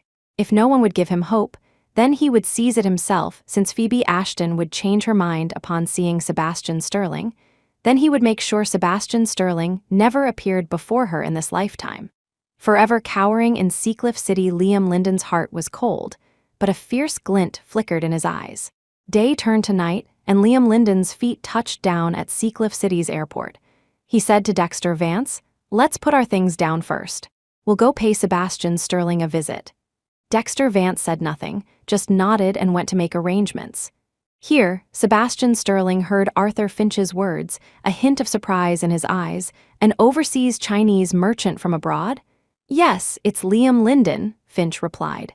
Sebastian Sterling had forgotten everything related to Phoebe Ashton, so even if Finch knew Liam Linden's purpose, he couldn't say it outright. "Then let's meet him," Sebastian Sterling stood up and said. Chapter 32. Astonishment. Liam Linden was an overseas Chinese merchant and not very familiar with Seacliff City. So when Sebastian Sterling had Arthur Finch relay the message to Dexter Vance, he said they could decide on the location. After hearing this, Liam Linden just sneered and said it was fine. That evening, Liam Linden arrived half an hour earlier than the agreed time. He surveyed the place and had to admit Sebastian Sterling's hospitality was excellent. Liam Linden entered the private room and said to Dexter Vance, "You tell me, it's not like Sebastian Sterling hasn't seen me before. Who is he putting on this act for?" He didn't know about Sebastian Sterling's amnesia, much less that Sebastian Sterling truly treated him merely as a businessman to discuss cooperation with. After waiting patiently for 20 minutes, footsteps finally sounded outside the door. Liam Linden put down his teacup and looked over, just in time to see Sebastian Sterling stride in and say to him, "Mr. Linden, you've come from afar. Has our hospitality been lacking in any way?" Liam Linden looked at his polite yet distant manner, a flicker of astonishment crossing his heart. He stood up, shook hands with Sebastian Sterling without losing his composure, and tentatively said, "Mr. Sterling, have we not met before?" Sebastian Sterling looked up, observed him for 2 seconds, and then smiled. "Mr. Linden's reputation precedes him. I've naturally heard of you, but this is indeed the first time seeing you in person." Liam Linden was now unable to reconcile the person before him with the cold and ruthless man he had seen in the hospital room. But on second thought, this might not be a bad thing. Liam Linden keenly sensed that something he didn't know must have happened to Sebastian Sterling. Putting these aside for now, Liam Linden seriously discussed business with Sebastian Sterling. An hour and a half later, Sebastian Sterling walked out of the private room with a rather grim expression. Finch was also somewhat puzzled. "Isn't Mr. Linden here to discuss cooperation?" Sebastian Sterling snorted coldly. "Look at how aggressive he is. Does he look like he's here to discuss cooperation? If he had the chance, I think he'd genuinely want to acquire Sterling Corporation." Finch recalled Liam Linden's behavior and also felt a sense of alarm. "Go investigate Liam Linden's background. Make sure it's thorough, every detail. Even his public personal affairs, you can look into those too," Sebastian Sterling suddenly said. Finch nodded in agreement. Sebastian Sterling opened the car door, got in, started the engine, but his mind was on what had just happened. During the meeting, Liam Linden spoke eloquently, but Sebastian had still caught the hostility he revealed at certain times. This was also why Sebastian Sterling had asked Finch to investigate. In this world, there is no love or hatred without reason. As a businessman, where did Liam Linden's hostility towards him come from? Sebastian Sterling didn't understand, but he wasn't worried either. He wasn't someone to be trifled with. It would be better if he could cooperate with Liam Linden. If not, Sebastian Sterling wouldn't regret it. Sterling Corporation was never afraid of a challenge. Liam Linden watched Sebastian Sterling leave and instructed Dexter Vance, "Have someone investigate what happened to Sebastian Sterling. It's as if he's forgotten everything from the past." A playful smile touched Liam Linden's lips. Now he had one less target. Sebastian Sterling didn't remember Phobes. All he had to do was stop Sebastian Sterling from extending his reach abroad. Liam Linden believed in fate, and he also believed in destiny. He was afraid that Phoebe Ashton would meet Sebastian Sterling again, so he had to nip all possibilities in the bud. On the other side of the coast, Phoebe Ashton picked up her phone. Thinking about her reckless behavior today, she was overwhelmed with guilt. How could she have said such things back then? Misleading someone, giving them hope. Yet in an instant, she had shattered the light in Liam Linden's eyes. Phoebe Ashton had never thought that she too could be someone's light. This feeling made her very uncomfortable. After much thought, Phoebe Ashton suffered from insomnia. The next day, when Phoebe Ashton appeared downstairs with 2 dark circles under her eyes, she heard a servant say, "Miss Ashton, there are several shop locations here that require your confirmation." Phoebe Ashton was momentarily dazed, only then remembering Liam Linden telling her he wanted her to open a shop. How could the current Phoebe Ashton dare to accept such kindness? She quickly waved her hands and said, "No need, no need." The servant looked at her with great difficulty and said, "This was President Linden's order." Phoebe Ashton was stunned. The Liam Linden she knew was always gentle and polite. Why did it seem now that if his orders weren't carried out, something terrible would happen? Phoebe Ashton thought for a moment and said to the servant, "How about this? I'll call Liam Linden about this matter, okay?" The servant quickly nodded and then left with the booklet. Phoebe Ashton checked the time. It should still be sleeping hours back in her home country, so she dismissed the idea of calling now. After breakfast, she felt somewhat idle and started wandering around. Having lived here for over a month, when Liam Linden wasn't away, Phoebe Ashton felt uncomfortable and didn't move around much. She sat on the sofa for a long time again, estimated that the time was about right, and then dialed Liam Linden's number. Chapter 33, Awareness Phobes, What's Wrong? Liam Linden's voice was as gentle as ever, with a hint of sleepiness from just waking up. Phoebe Ashton's heart tightened, feeling a little awkward. She said, "Liam Linden, about the shop you mentioned last time, I've thought about it, and I'd rather not." Liam Linden rubbed his eyes and subconsciously asked, "Why?"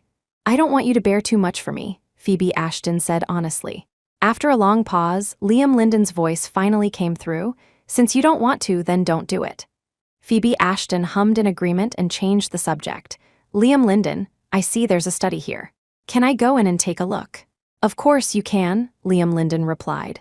Just then, Dexter Vance happened to be calling him. He added, Phobes, in my house you can do anything. I have something to attend to now.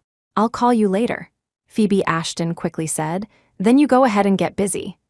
After hanging up, she sat on the sofa and breathed a sigh of relief. She didn't know why, but the Liam Linden she used to know felt like a close relative she could be near. But now, no matter how she interacted with Liam Linden, she felt uncomfortable. This feeling was very strange. Phoebe Ashton couldn't explain why she felt this way. After getting permission, Phoebe Ashton pushed open the door to Liam Linden's study. Apart from a desk placed by the floor-to-ceiling window, every other visible space was filled with books. After marrying Sebastian Sterling, Phoebe Ashton had no other hobbies except for reading. Now, stepping into this study, she felt as if she had found her sanctuary and dived right in. Liam Linden was attending a banquet. To establish himself in Seacliff City, he had to socialize. Fortunately, his capabilities were evident, and he managed to connect with quite a few people. Liam Linden turned and saw a graceful figure in a certain direction. His eyes flickered, and after a moment's hesitation, he walked over. Miss White, Liam Linden greeted her. Bianca White turned around. Seeing him, she also subconsciously greeted him. Ever since hitting a wall with Sebastian Sterling, Bianca White had devoted all her energy to developing the White family's business, and had surprisingly demonstrated considerable commercial ability. Now, almost everyone considered her the sole heir to the White family. Naturally, Bianca White would attend such a cocktail party, but she didn't know that Liam Linden would actually recognize her. Bianca White looked at Liam Linden and asked, Mr. Linden, you don't seem to be a stranger to me. Liam Linden smiled, glanced around to see that everyone was some distance away from them, and then said, Beautiful women always attract attention. However, the first time I saw Miss White was by Sebastian Sterling's side. At that time, he had just returned to the country on business. He hadn't expected to be contacted by the hospital, much less that the person he had been searching for in vain had become the young mistress of the Sterling family, and was being treated so carelessly. Overcome with rage, he naturally investigated. Bianca White appeared in his line of sight at that time. Bianca White's expression changed, and she said with some displeasure, Is Mr. Linden here to reopen old wounds? Liam Linden swirled his wine glass and said, Miss White, I share the same goal as you. In that sense, aren't we friends? Bianca White frowned at him. Liam Linden was very direct. You like Sebastian Sterling, and I want Phoebe Ashton. A hint of surprise flashed in Bianca White's eyes. She sized up Liam Linden and said, But isn't Phoebe Ashton dead? She had arranged for people in prison to make things difficult for Phoebe Ashton, but unexpectedly, news of Phoebe Ashton's death had spread. Liam Linden's eyes turned cold. You don't need to worry about that. Then he said, All you need to know is that Sebastian Sterling doesn't remember what happened before, nor does he remember Phoebe Ashton. You still have a chance. Hearing this, a sharp glint flashed in Bianca White's eyes. She looked at Liam Linden for a long time before saying, What do you want me to do? At midnight, Liam Linden walked out of the hotel with a satisfied smile on his face. He carried a faint smell of alcohol. After getting into the car, he said, Dexter, tell me, when Phobes returns to the country and sees that Sebastian Sterling has already married someone else, will she completely give up hope? Dexter Vance couldn't answer this, but Liam Linden didn't mind, still looking out the window in a good mood. Suddenly, he seemed to think of something, his eyes widened, and he pulled out his phone to dial Phoebe Ashton's number. Dexter Vance carefully noticed that Liam Linden, who was usually unflappable, had trembling fingers. Hello, what's wrong? Phoebe Ashton's sleepy voice came from the other end of the phone. Liam Linden's breath hitched. After a long moment, he slowly said, Nothing, I pressed it by mistake. You go back to sleep. After hanging up, Liam Linden slowly leaned back against the soft seat. It seemed he had overthought things. But in her room, Phoebe Ashton was far from her previous sleepy state. To be precise, she was sitting upright on the bed, fully dressed, even though it was pitch black outside. Phoebe Ashton's hand, resting on the bedsheet, was almost ice cold. She turned on all the lights in the room, but still couldn't dispel the chill in her heart. In her mind, she still couldn't forget the file she had discovered in Liam Linden's study. It was full of photos of the people who had lived with her in prison, and on those photos, large crosses were drawn with a bright red marker. Chapter 34. Leaving Liam Linden? What exactly had he done? Only then did Phoebe Ashton realize she had never truly understood this person. All her memories were based on the past, but time clearly changes a person. Like the Sebastian Sterling of 3 years ago, the Liam Linden of 10 years ago, after being tempered by time, both revealed unfamiliar aspects to her. Phoebe Ashton looked around the exquisitely decorated room, waves of coldness washing over her heart. Liam Linden had risen from an ordinary person to his current position. How many things were buried beneath that seemingly gentle exterior? Phoebe Ashton thought, and finally made a decision. The next day, Phoebe Ashton came downstairs and said to a nearby servant, "Liam Linden seemed to say that if I need money, I can ask him any time." The servant nodded and said, "Yes, Miss Ashton. May I ask what you need the money for?" Phoebe Ashton frowned and said, "It's too boring being cooped up here all day. I want to go shopping in the city." The servant indicated she understood and said, "One moment." Then she stepped aside, made a quick phone call, and returned, "Miss Ashton, someone will be here shortly to take you out." Phoebe Ashton controlled her expression, keeping it unchanged, and smiled in agreement. She knew that things abroad were different from back home. Liam Linden had arranged for people to protect her, but now, thinking about it, it might also be a form of surveillance. But Phoebe Ashton already had a plan in mind, so she didn't resist too much. The servant said, "Shortly," and it was indeed very soon. Half an hour later, a stretched Lincoln limousine pulled up at the courtyard gate. Several tall bodyguards in black suits got out and were very respectful towards Phoebe Ashton. "Miss Ashton, this is President Linden's supplementary card. You can use it as you wish," said the one in charge. They were professional security personnel hired by Liam Linden, with a keen intuition for most dangers. But they hadn't expected that Phoebe Ashton, whom they were supposed to protect, was already thinking about how to leave the moment she got into the car. Phoebe Ashton went into one shopping mall after another, like a truly pampered canary, just out for some fresh air because of boredom. Those security personnel soon relaxed their guard. Finally, Phoebe Ashton found the mall she was looking for. She turned and said, "Wait for me outside for a bit." The security personnel nodded and stood obediently not far from the restroom. Phoebe Ashton strode in and, with extreme speed, changed into the outfit she had bought when they weren't paying attention. Phoebe Ashton knew this was the best opportunity, because so far, only this mall's restroom had 2 exits. Half an hour passed. The security personnel waiting outside finally sensed something was wrong. When they entered after the restroom was completely empty, apart from a few shopping bags left on the sink, where was Phoebe Ashton's figure? "Call Mr. Linden," quickly, unsurprisingly. When Liam Linden received the call, he flew into a rage. "Useless, you call yourselves the best security company, and you can't even protect one woman." Liam Linden, just thinking about the potential misfortunes that could befall Phoebe Ashton, felt his heart clench. Dexter Vance received a text message, quickly walked over, handed it to Liam Linden, and said, "President Linden, Miss Ashton." Seems to have left on her own. Liam Linden looked at the text message on his phone about the supplementary card being used to purchase a plane ticket, his pupils contracting violently. He stared at the message for a long time before slumping onto the sofa in dejection. So, she knew, that phone call was just to deceive me. Chapter 35. Remembering only when she was seated on the plane did Phoebe Ashton's anxious heart finally settle. She had bought a ticket to another city in her home country. Before boarding, she had tossed Liam Linden's supplementary card into a trash can in the departure lounge. Once she arrived, she would slowly make her way back to her grandmother's home. This was Phoebe Ashton's plan. She hadn't been back for several years, but now, the only place that could make her feel at ease was there. The plane slowly took off from the runway. Phoebe Ashton could finally close her eyes and sleep peacefully.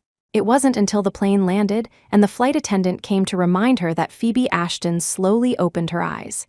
Outside, the sun was slowly rising. Phoebe Ashton blinked, smiled embarrassedly at the flight attendant, and got off the plane. She still had a little money on her, enough to get her back to that small mountain village. At the same time, Liam Linden's men were also intensifying their search for her. Liam Linden fully believed that the only place Phoebe Ashton could return to was Seacliff City. He thought Phoebe Ashton wanted to go back to Sebastian Sterling. But unexpectedly, for 3 consecutive days, there was no news of Phoebe Ashton, and Sebastian Sterling's side was also quiet. Liam Linden had no choice but to have his men continue searching while simultaneously launching commercial attacks on Sebastian Sterling's businesses. What on earth is wrong with this, Liam Linden? Sebastian Sterling sat in the conference room, looking at the fluctuating trend chart, feeling an immense headache. This madman, Liam Linden, even if it meant suffering 800 losses himself, he would inflict 1,000 upon Sebastian. Such actions, such hatred, where did it come from? Sebastian Sterling turned to Arthur Finch. Haven't you found out Liam Linden's background yet? Finch braced himself and replied, President Sterling, not yet. Sebastian Sterling's gaze fell on him and remained there for a long time before he finally said, All right, I understand. You may leave. Looking at Finch's retreating back, Sebastian Sterling felt somewhat irritated. As his capable assistant, he knew Finch's abilities very well. Now, it seemed Finch might have other intentions. Thinking of this, Sebastian Sterling's eyes flickered. He picked up his phone, dialed another number, and said coldly, Find out everything about this Liam Linden. In less than half a day, Liam Linden's file was on his desk. Sebastian Sterling scanned it quickly, his gaze finally settling on a particular name. He subconsciously muttered, Phoebe Ashton? The moment these 3 words entered his sight, a dull sensation welled up in his chest, followed by a stabbing headache. Even someone as strong as Sebastian Sterling instantly had bloodshot eyes. Phoebe Ashton. Sebastian Sterling, not believing it, gritted his teeth and roared out these 3 words. Sure enough, his head throbbed as if it were about to split open. President Sterling, what's wrong? Finch rushed in from outside, his face filled with terror as he looked at the scattered documents on the floor. Sebastian Sterling leaned on the desk, panting heavily. He grabbed Finch's hand and enunciated each word. Tell me, who is Phoebe Ashton? Bianca White had just reached the door when she heard this sentence. She paused, then turned and left. Before Sebastian Sterling remembered, she had already visited several times, only to be coldly rejected by this man. Now that Sebastian Sterling remembered, Bianca White certainly didn't want to ask for trouble. And Phoebe Ashton, in the mountain village, was currently sitting before a grave. Beside her lay weeding tools, and her forehead was beaded with sweat. 3 years ago, when the Ashton family took her away, they had solemnly sworn to send someone to clean her grandmother's grave every month. But when she had just returned the day before yesterday, Phoebe Ashton almost couldn't find the place. She should have known. Her father had abandoned his wife and daughter for that woman. How could he possibly consider her grandmother family? She had been too naive. Phoebe Ashton looked at the sun, knelt before the grave, kowtowed 3 times, and said softly, Grandma, I've come back to see you. Chapter 36.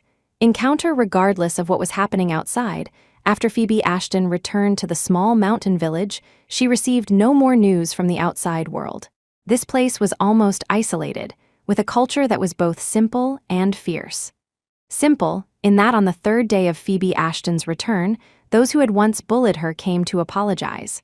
Out of guilt, they even helped her with many things. Fierce, in that the harm they had inflicted on her back then was something a normal person would find hard to understand, yet they considered it commonplace. But the current Phoebe Ashton had thought through many things, had let go of many things, and would not cling to the past, trapped in that fear. Days passed like this. Phoebe Ashton cultivated 2 plots of land herself, and the villagers also sent over some chickens and ducks. This dilapidated little courtyard gradually regained the atmosphere it had when her grandmother was still alive. Phoebe Ashton was very satisfied with her current life. Her phone had long since run out of battery and turned off, but she didn't bother with it. Just as she was almost forgetting about the outside world, uninvited guests arrived. Phoebe Ashton. A male voice, familiar to the bone yet now sounding somewhat distant, echoed from the doorway. Phoebe Ashton stood up, her face devoid of expression, her voice even carrying an icy coldness that kept people at a distance. What are you doing here? Sebastian Sterling looked at the woman opposite him. Though they had only been separated for just over 2 months, to him, it felt like a very, very long time. He had wronged her, had forgotten her, but the moment he remembered her, he couldn't help but rush over. But now, seeing her, pricked by Phoebe Ashton's unprecedented coldness, Sebastian Sterling, for a moment, didn't know what to say. "I'm sorry." Only these two words came out. Now, these were the only words he could say. Phoebe Ashton looked at his lowered eyes, a sense of amusement welling up in her heart. "Sebastian Sterling, after I've died and been reborn, you say these two words. Who are you trying to move?" Phoebe Ashton smiled, but there wasn't a trace of emotion in her eyes. Sebastian Sterling knew he had misunderstood too much. Because of his immaturity in that relationship, he had no right to beg for Phoebe Ashton's forgiveness. But after he broke free from that memory confinement, the thought that Phoebe Ashton might still be alive made the throb in his heart uncontrollable. After much thought, besides being by his side, the only place Phoebe Ashton could be was here. With a tentative hope, he came and he saw her, yet he was at a loss. Sebastian Sterling looked at Phoebe Ashton before him, the emotions in his eyes complex and indescribable. But one thing was certain, seeing Phoebe Ashton truly alive, his heart finally settled. He was wrong, and he had to bear the consequences. Sebastian Sterling had never thought of evading this. "Phoebe Ashton, I won't ask you to forgive me, but truly, knowing you're still alive, I'm very happy. I just wanted to see you, nothing else," Sebastian Sterling said slowly. "You'd better mean what you say. This meeting, I hope it's the last in our lives. Sebastian Sterling, I'm doing very well now.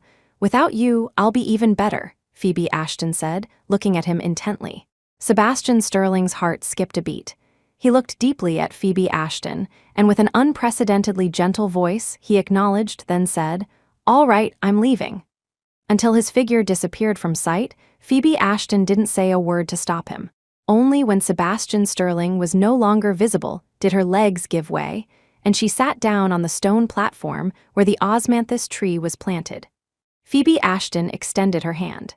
4 bloody marks on her palm were shockingly visible. She smiled bitterly. "Why am I still so useless, even now?" But she no longer wanted to have anything to do with Sebastian Sterling. Sebastian Sterling's movements were quickly reported to Liam Linden. Almost instantly, Liam Linden realized that Phoebe Ashton must be there.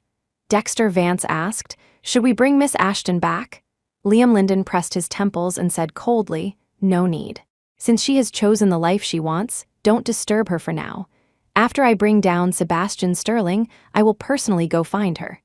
There were some things he hadn't been honest about, but since Phoebe Ashton already knew some things, Liam Linden would tell her everything about his dark side.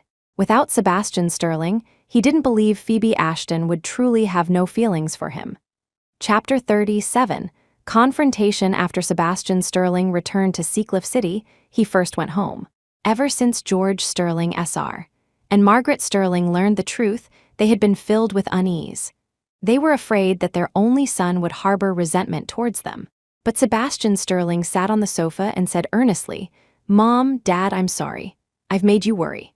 Margaret Sterling was so emotional she didn't know what to do. George Sterling Sr. patted his shoulder and said, "As long as you can get over Phobes's death, we'll be at ease." But Sebastian Sterling's next words nearly made George Sterling Sr. and Margaret Sterling jump. "Phoebe Ashton isn't dead." George Sterling Sr. frowned. Just as he was about to say something, Sebastian Sterling took out his phone and said, "She's really not dead, she's alive." On that small, square screen, a video was playing of Phoebe Ashton standing there, looking pretty and alive. George Sterling Sr. was meticulous. He leaned closer to look at the time. It was just from the day before he widened his eyes and said, "What's going on?" Sebastian Sterling shook his head. "I don't know either. That body back then, I saw it very clearly. But then it mysteriously disappeared, and Phoebe Ashton reappeared. It's all a mystery, but I should be able to find the answer." Liam Linden was willing to make such a great sacrifice for Phoebe Ashton, just to strike at him. So, what was the truth about Phoebe Ashton's death noticed back then, and even the events in prison? After clarifying things with his parents, Sebastian Sterling rushed back to the company. This time, he was fully alert, because he knew that Liam Linden, on the opposing side, was no different from a madman. Correspondingly, Liam Linden soon felt the pressure. His power base, after all, was not in the country. Compared to Sebastian Sterling, he had too few bargaining chips. The situation thus reached a stalemate. Liam Linden and Sebastian Sterling were both incredibly busy every day, neither willing nor able to yield to the other. After finishing today's battle, Liam Linden leaned lazily on the sofa and said to Dexter Vance, "I miss Phoebes a little." Dexter Vance stood to the side, looking at the dark circles under his eyes. He opened his mouth but still couldn't bring himself to say anything comforting. He could only say sullenly, "If you miss her, just go see her." Liam Linden laughed, a somewhat childish look on his face. "All right then, you hold the fort for me tomorrow. I'll go see her," Liam Linden said immediately. Dexter Vance shook his head inwardly. Phoebe Ashton knew about Liam Linden's ruthlessness, even if only a fraction. Would she really interact with him as before? Dexter Vance thought and thought, but still felt he should give a reminder. "Liam," Dexter Vance rarely called him this, but every time he did, their relationship became that of friends. This was their unspoken agreement. Liam Linden looked at him, the smile on his face gradually fading. He said, "I know, but I still don't want to give up." These words contained too much reluctant helplessness and also a courage akin to a desperate gamble. Dexter Vance was helpless and could only remain silent again. Early the next morning, Liam Linden left Seacliff City and returned to that mountain village. He walked step by step, approaching the place where he had once lived with that kind old woman. He saw the pomelo tree and also the branches of the osmanthus tree extending from the schoolyard. Liam Linden stood outside the courtyard gate, not moving for a long time. He hadn't felt like this in a long time, calm and at ease.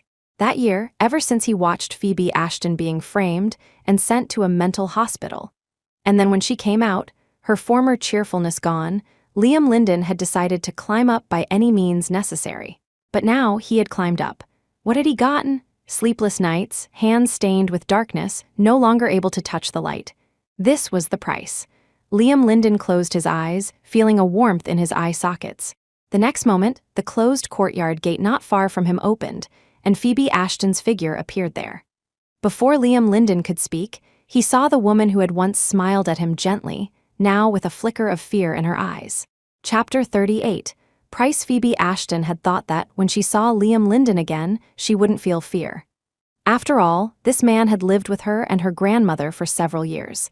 Even if he had changed, it didn't matter. But when he appeared before her, Phoebe Ashton's mind uncontrollably replayed those few photos marked with bright red. Like warm blood, it seeped into her body bit by bit, causing the fear in her heart to spread infinitely. Liam Linden looked at her drastically changed expression and suddenly smiled, somewhat gloomy and also filled with despair. "You're afraid of me, Phoebes?" He thought he could face this outcome, but at this moment, his unwillingness, his resentment over Phoebe Ashton leaving him, surged into his heart. "Why do you have not even a shred of trust in me?" Liam Linden murmured. Phoebe Ashton's fingers clenched the door, her words like knives. "Liam Linden, I apologize for once mistakenly giving you hope. But can you tell me, what about those photos in your study?" Liam Linden took a step forward, his voice very faint. "They hurt you. They had to pay the price." Phoebe Ashton shook her head gently, "But that's no reason for you to arbitrarily harm others. You are my reason, Phoebes, don't you understand yet? Everything I do is for you." Liam Linden's voice rose, finally showing his agitation. Phoebe Ashton was frightened by his ferocious expression and subconsciously took a step back. But it was this step that completely snapped Liam Linden's sanity. He pulled Phoebe Ashton to his side, leaned in close, and said, "Phoebes, you and Sebastian Sterling have no future, do you? The 6 months you promised, I only want 6 months, okay?" He was pleading, praying, hovering on the brink of collapse. Phoebe Ashton looked at him, the fear in her eyes fading. She thought, this person before her, no matter how many wrong things he had done, had never hurt her. Phoebe Ashton's stiff body slowly relaxed. Just as she was about to say something, Sebastian Sterling's voice sounded from behind them. "Liam Linden, let her go, that's my wife." Liam Linden whirled around. He looked at Sebastian Sterling, his eyes glinting with ruthlessness. "Wife? When you let another woman carry your child, when you caused her to jump from the hospital, did you ever think she was your wife?" Sebastian Sterling, have some shame. Sebastian Sterling's face darkened. He looked at Liam Linden and said, "This is a family matter. It's not a reason for you to casually lay hands on her." Liam Linden looked at him, neither man backing down.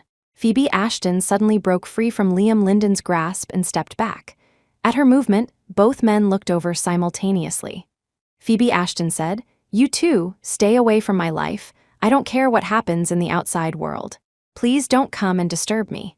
Liam Linden opened his mouth and said, "Phobes I." His answer was Phoebe Ashton closing the door in front of both of them. The two men stood before this small courtyard for a long time, both silent.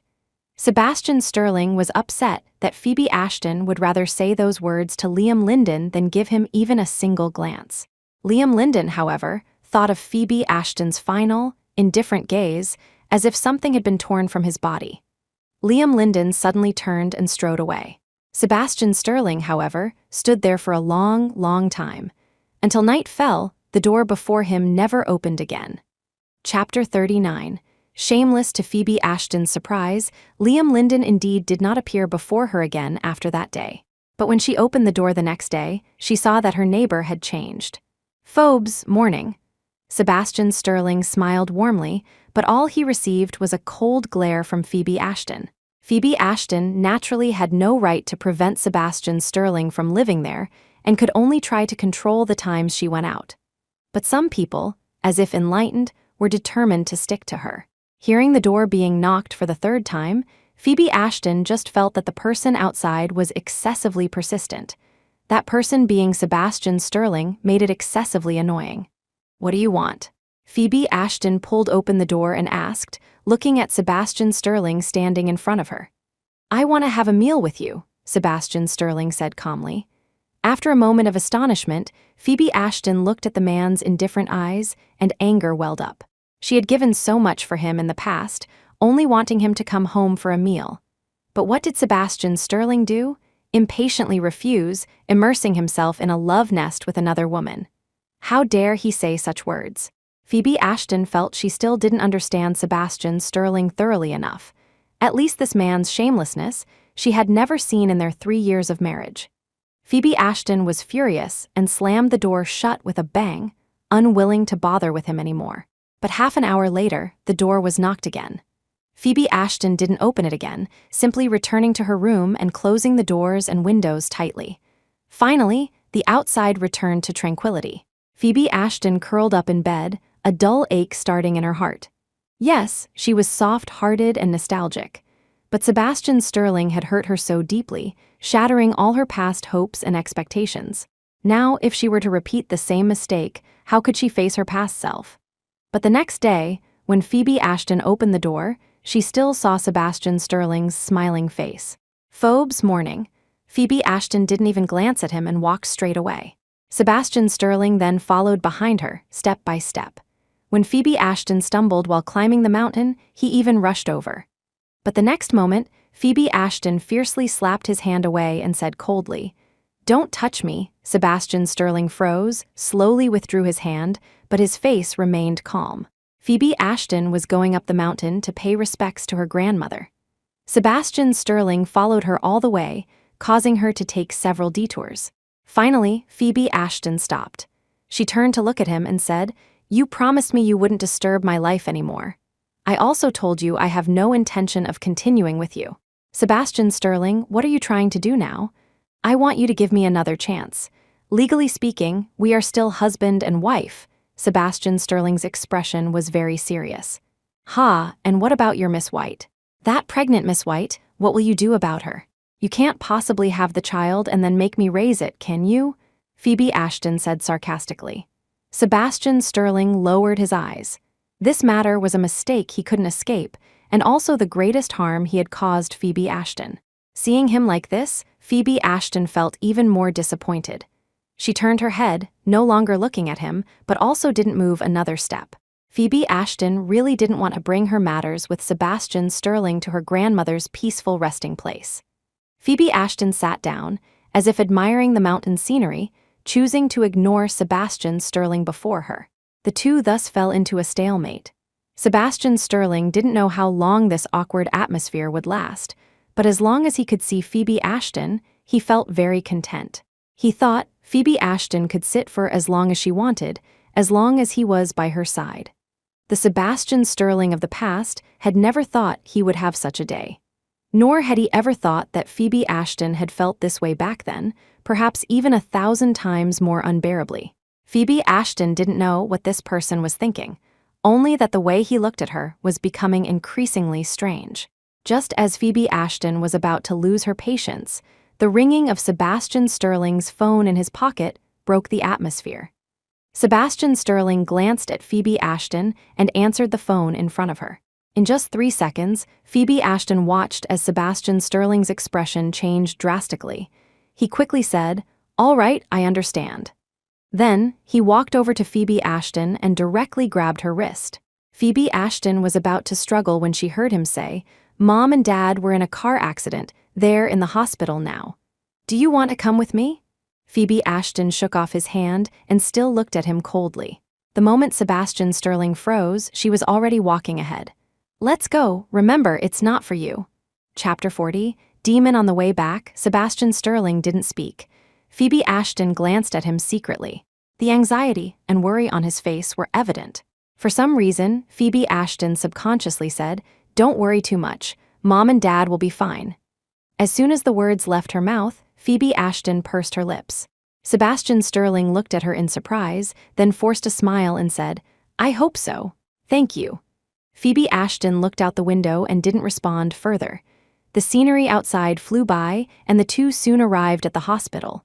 Reaching the corridor, Sebastian Sterling strode towards Arthur Finch and asked, "What exactly happened? How could they suddenly get into a car accident?" The moment Finch saw Phoebe Ashton, the surprise in his eyes was already unconcealable. Hearing Sebastian Sterling's question, he quickly replied, "Mr. Sterling SR, and Madam Sterling went to the Ashton family today." When Mr. Sterling SR came out and was on his way home, a truck forcibly changed lanes. Anger was already burning in Sebastian Sterling's eyes. "What's the situation now?" "When the car accident happened, Mr. Sterling SR protected Madam Sterling. He's currently in emergency surgery. Madam Sterling only has minor abrasions and is in that room." Finch pointed with his finger. Just as Sebastian Sterling was about to walk away, Finch added, "President Sterling, there's one thing. When Mr. Sterling SR was at the Ashton family's, Liam Linden was also there." Phoebe Ashton had intended to follow Sebastian Sterling to visit the kind old woman, but after hearing Finch's words, her footsteps involuntarily paused. "Liam Linden, could it be you again?" Sebastian Sterling also stopped and said coldly, "Use all means to investigate. As soon as you find anything, report it to the police immediately." Watching the man stride into the hospital room, Phoebe Ashton hesitated for a moment but ultimately didn't go in. She grabbed Finch and said firmly, "Tell me Liam Linden's address." A few minutes later, Phoebe Ashton went downstairs, hailed a cab, and headed towards Liam Linden's residence. In the room, Liam Linden looked at Dexter Vance and said softly, "The job was done well. After we confirm the news about Sebastian Sterling's parents, we can go back." "Then Miss Ashton, what are your plans for her?" Dexter Vance asked. "Of course." Before Dexter Vance could finish his sentence, the room's phone rang. "Mr. Linden, a Miss Ashton is looking for you," the front desk said. A dark glint flashed in Liam Linden's eyes. "Let her come up." After hanging up, he waved his hand at Dexter Vance. "You can go make arrangements. I must take Phoebe Ashton with me." Dexter Vance sighed in his heart for the 10,000th time, nodded, and exited the room. In less than 2 minutes, Phoebe Ashton appeared in the room. She looked at Liam Linden, who was sitting lazily on the sofa, and asked with a complex expression, "Today, you went to the Ashton family. What did you do?" Liam Linden smiled and said, "You see, no matter how much time passes, you still come to me for matters concerning Sebastian Sterling. You can never let him go, can you?" Phoebe Ashton said sharply, "Answer my question, Liam Linden." Liam Linden's face darkened, and he said coldly, "I went to visit your parents, but happened to run into those two from the Sterling family. We could have coexisted peacefully, but they, right in front of me, affectionately called them in-laws. Their intention to have you and Sebastian Sterling reconcile was all too obvious. So, you decided to kill them. Liam Linden, those are 2 human lives," Phoebe Ashton said, her voice trembling in disbelief. "So what?" Liam Linden suddenly stared at Phoebe Ashton and said, word by word, "For you, I can do anything. The people in prison, I won't let a single one of them go." Phoebe Ashton looked at him and said, "Liam Linden, you're a madman." Liam Linden smiled, his voice eerie, like a demon crawling out of hell. A madman. Phobes, do you want to know what else this madman in your eyes has done? Chapter 41. The truth. Phoebe Ashton subconsciously retreated towards the door, only to see Liam Linden holding a remote control. With a soft click, the metal door made a locking sound. "Phobes, why are you in such a hurry to leave? Talk with me for a while. Let's wait for news about those two from the Sterling family together, shall we?" Liam Linden said. Only then did Phoebe Ashton realize how dangerous it was for her to come alone. Liam Linden poured himself a glass of wine, the translucent glass holding an intoxicating aroma. His expression also seemed somewhat dazed. "Let me think, where should I start?" "Forget it, let's start from the first time I saw you after I returned to the country. I came back to the country just to find you, but I found out you had become someone else's wife. Do you know how I felt then? Actually, I really thought that as long as you were happy, I could choose not to interfere in your life. But later, I found out that wasn't the case. You're too soft-hearted. You simply can't bring yourself to leave Sebastian Sterling, even if he spends the night with someone else, even if that woman is pregnant and stands before you. Phobes, tell me, how could I bear it?" Liam Linden took a sip of wine, looked at Phoebe Ashton, whose eyes held a trace of fear, and smiled. "Actually, you don't have to be so afraid of me. After all, for the next few decades, you'll be by my side." Phoebe Ashton gritted her teeth and said, "Liam Linden, you're dreaming." Liam Linden shook his head, completely unfazed by her words, and continued, "Later, I kept thinking, what exactly would it take for you to leave Sebastian Sterling? I thought and thought, but couldn't find a breakthrough with you, so I could only make Sebastian Sterling give up on you himself." Sure enough, as soon as he heard you had been in a mental hospital, his expression changed. "Tell me, is someone like that worth your love?" Phoebe Ashton's eyes widened. "It was you." "Of course it was me. Who else would tell him that old story? Let me tell you something else. In prison, it was Bianca White who made those people give you a hard time. But just giving you a hard time, how could that make you despair? I had someone alter Bianca White's instructions a bit, turning it into what you eventually saw." Phoebe Ashton looked at him as if she were seeing a monster. Liam Linden was somewhat drunk. He was determined to have Phoebe Ashton. And in this space, there were only the two of them. This delightful realization made him somewhat excited. "Don't be afraid. I just told them to torture you relentlessly, but I would absolutely never let your life be truly in danger. Phobes, you don't understand the principle of breaking and then rebuilding. I'll teach you. Look, after you woke up, you had no love left for Sebastian Sterling, did you? All of that. It was you, not him," Phoebe Ashton murmured. Liam Linden placed the glass on the table with a ding, his tone also turning cold. "Yes, but he didn't cherish you, he had someone else. I just made you face reality. Isn't that enough?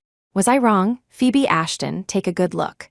The person who hurt you was him, not me. The truth was so unbearable."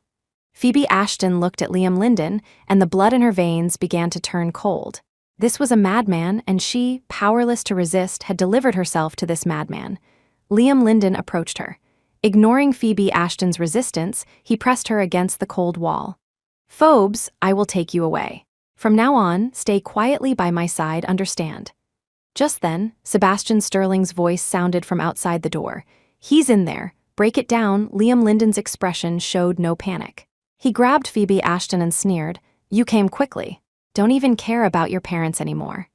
Phoebe Ashton struggled desperately to run towards the door, but was no match for Liam Linden's strength. She could only watch as she was pulled further and further from the door, towards the exit of another room. When Sebastian Sterling finally had someone break down the door, the people in the room were already gone. He glanced to the side, saw the wide-open door, and immediately chased after them. The air in his lungs was desperately compressed until he saw the two figures moving ahead. "Liam Linden, the police have already been stationed downstairs. You can't escape," Sebastian Sterling shouted. Liam Linden stopped. This was a corridor with very little light. He looked at the blurry figure in the distance and sneered, "Sebastian Sterling, you really are a persistent ghost. Let Phobes go and turn yourself in," Sebastian Sterling cautiously approached. The moment he saw Phoebe Ashton, his heart finally settled. But the next moment, When he clearly saw what Liam Linden was holding, his pupils suddenly shrank to pinpoints. Following that was a wave of dizziness. Chapter 42, thrilling 3 months later. Phoebe Ashton, carrying a thermal lunchbox, walked into the hospital as usual. She greeted the nurses familiarly and then quickly walked into the patient's room. "Do you think President Sterling will ever wake up?" "I don't know. He's been in a coma for over 2 months, and there hasn't been any sign of movement." The once celebrated Diamond Bachelor, now a vegetable after an accident. Such news was truly lamentable. Phoebe Ashton didn't hear their words. She walked into the room, changed the water in the vase on the windowsill, and then sat down in the chair by the bed. On the white hospital bed, the man lay quietly, like an unchanging statue. Phoebe Ashton reached out, touched his chin, and said softly, "How did you grow a beard again? I just shaved it for you 2 days ago. You used to be so particular about cleanliness. How can you accept yourself like this?" Sebastian Sterling couldn't respond. Due to his head injury, his once not short hair had been shaved into a crew cut, making him look somewhat younger. "Dad was discharged yesterday. Because he needs to rest quietly, I didn't let Mom bring him over. You know, he dotes on you the most. If he saw you like this, he'd be heartbroken. I made yam and black chicken soup for you today. It seems you won't be able to drink it again." Phoebe Ashton chattered on for a long time until she ran out of things to say. Then she fell silent, quietly looking at him. That day, Liam Linden's final act of madness was to reveal the explosive strapped to his body. Phoebe Ashton had been so close to him, yet she hadn't noticed when he had hidden the remote control in his hand. The moment Liam Linden pressed the remote, for some unknown reason, he fiercely pushed Phoebe Ashton several meters forward, while he himself quickly took 2 steps back. In those few thrilling seconds, Sebastian Sterling had already rushed in front of her. The moment the explosion sounded, Phoebe Ashton only felt a deafening ringing in her ears. When the shockwave passed, she just felt something hot on her forehead. She touched it. It was covered in warm, sticky liquid. Sebastian Sterling had shielded her in his arms, as if protecting his most precious treasure. Then, this man was transferred from the emergency room to the ICU, and then to this hospital room. The only thing that hadn't changed was that he had never opened his eyes. Phoebe Ashton had heard the doctor's diagnosis, a high probability of being in a vegetative state. But she didn't believe it. How could someone like Sebastian Sterling allow himself to become a vegetable? That would be more unbearable for him than death. Phoebe Ashton gently hooked his little finger and said, "Since you're still breathing, hurry up and wake up. Sleeping like this every day, are you trying to make up for all the sleep you missed before? Your secretary used to come often at first, but later, he got too busy, so only I come to see you. Today, Mom and Dad even told me that 3 months are up. If you still don't wake up, they advised me to divorce you. Your parents are really good people. Sebastian Sterling, can you please wake up? I really miss you." As she spoke the last few words, Phoebe Ashton finally couldn't hold back and buried her face in the man's palm. Suddenly, Phoebe Ashton felt the fingers on her face seem to move slightly, as if trying to wipe away her tears. Her whole body stiffened. She raised her head with extreme slowness, afraid that this moment was just her imagination. When she finally looked up at the hospital bed, she met a pair of somewhat dazed eyes that, upon seeing her, revealed a smile. The end.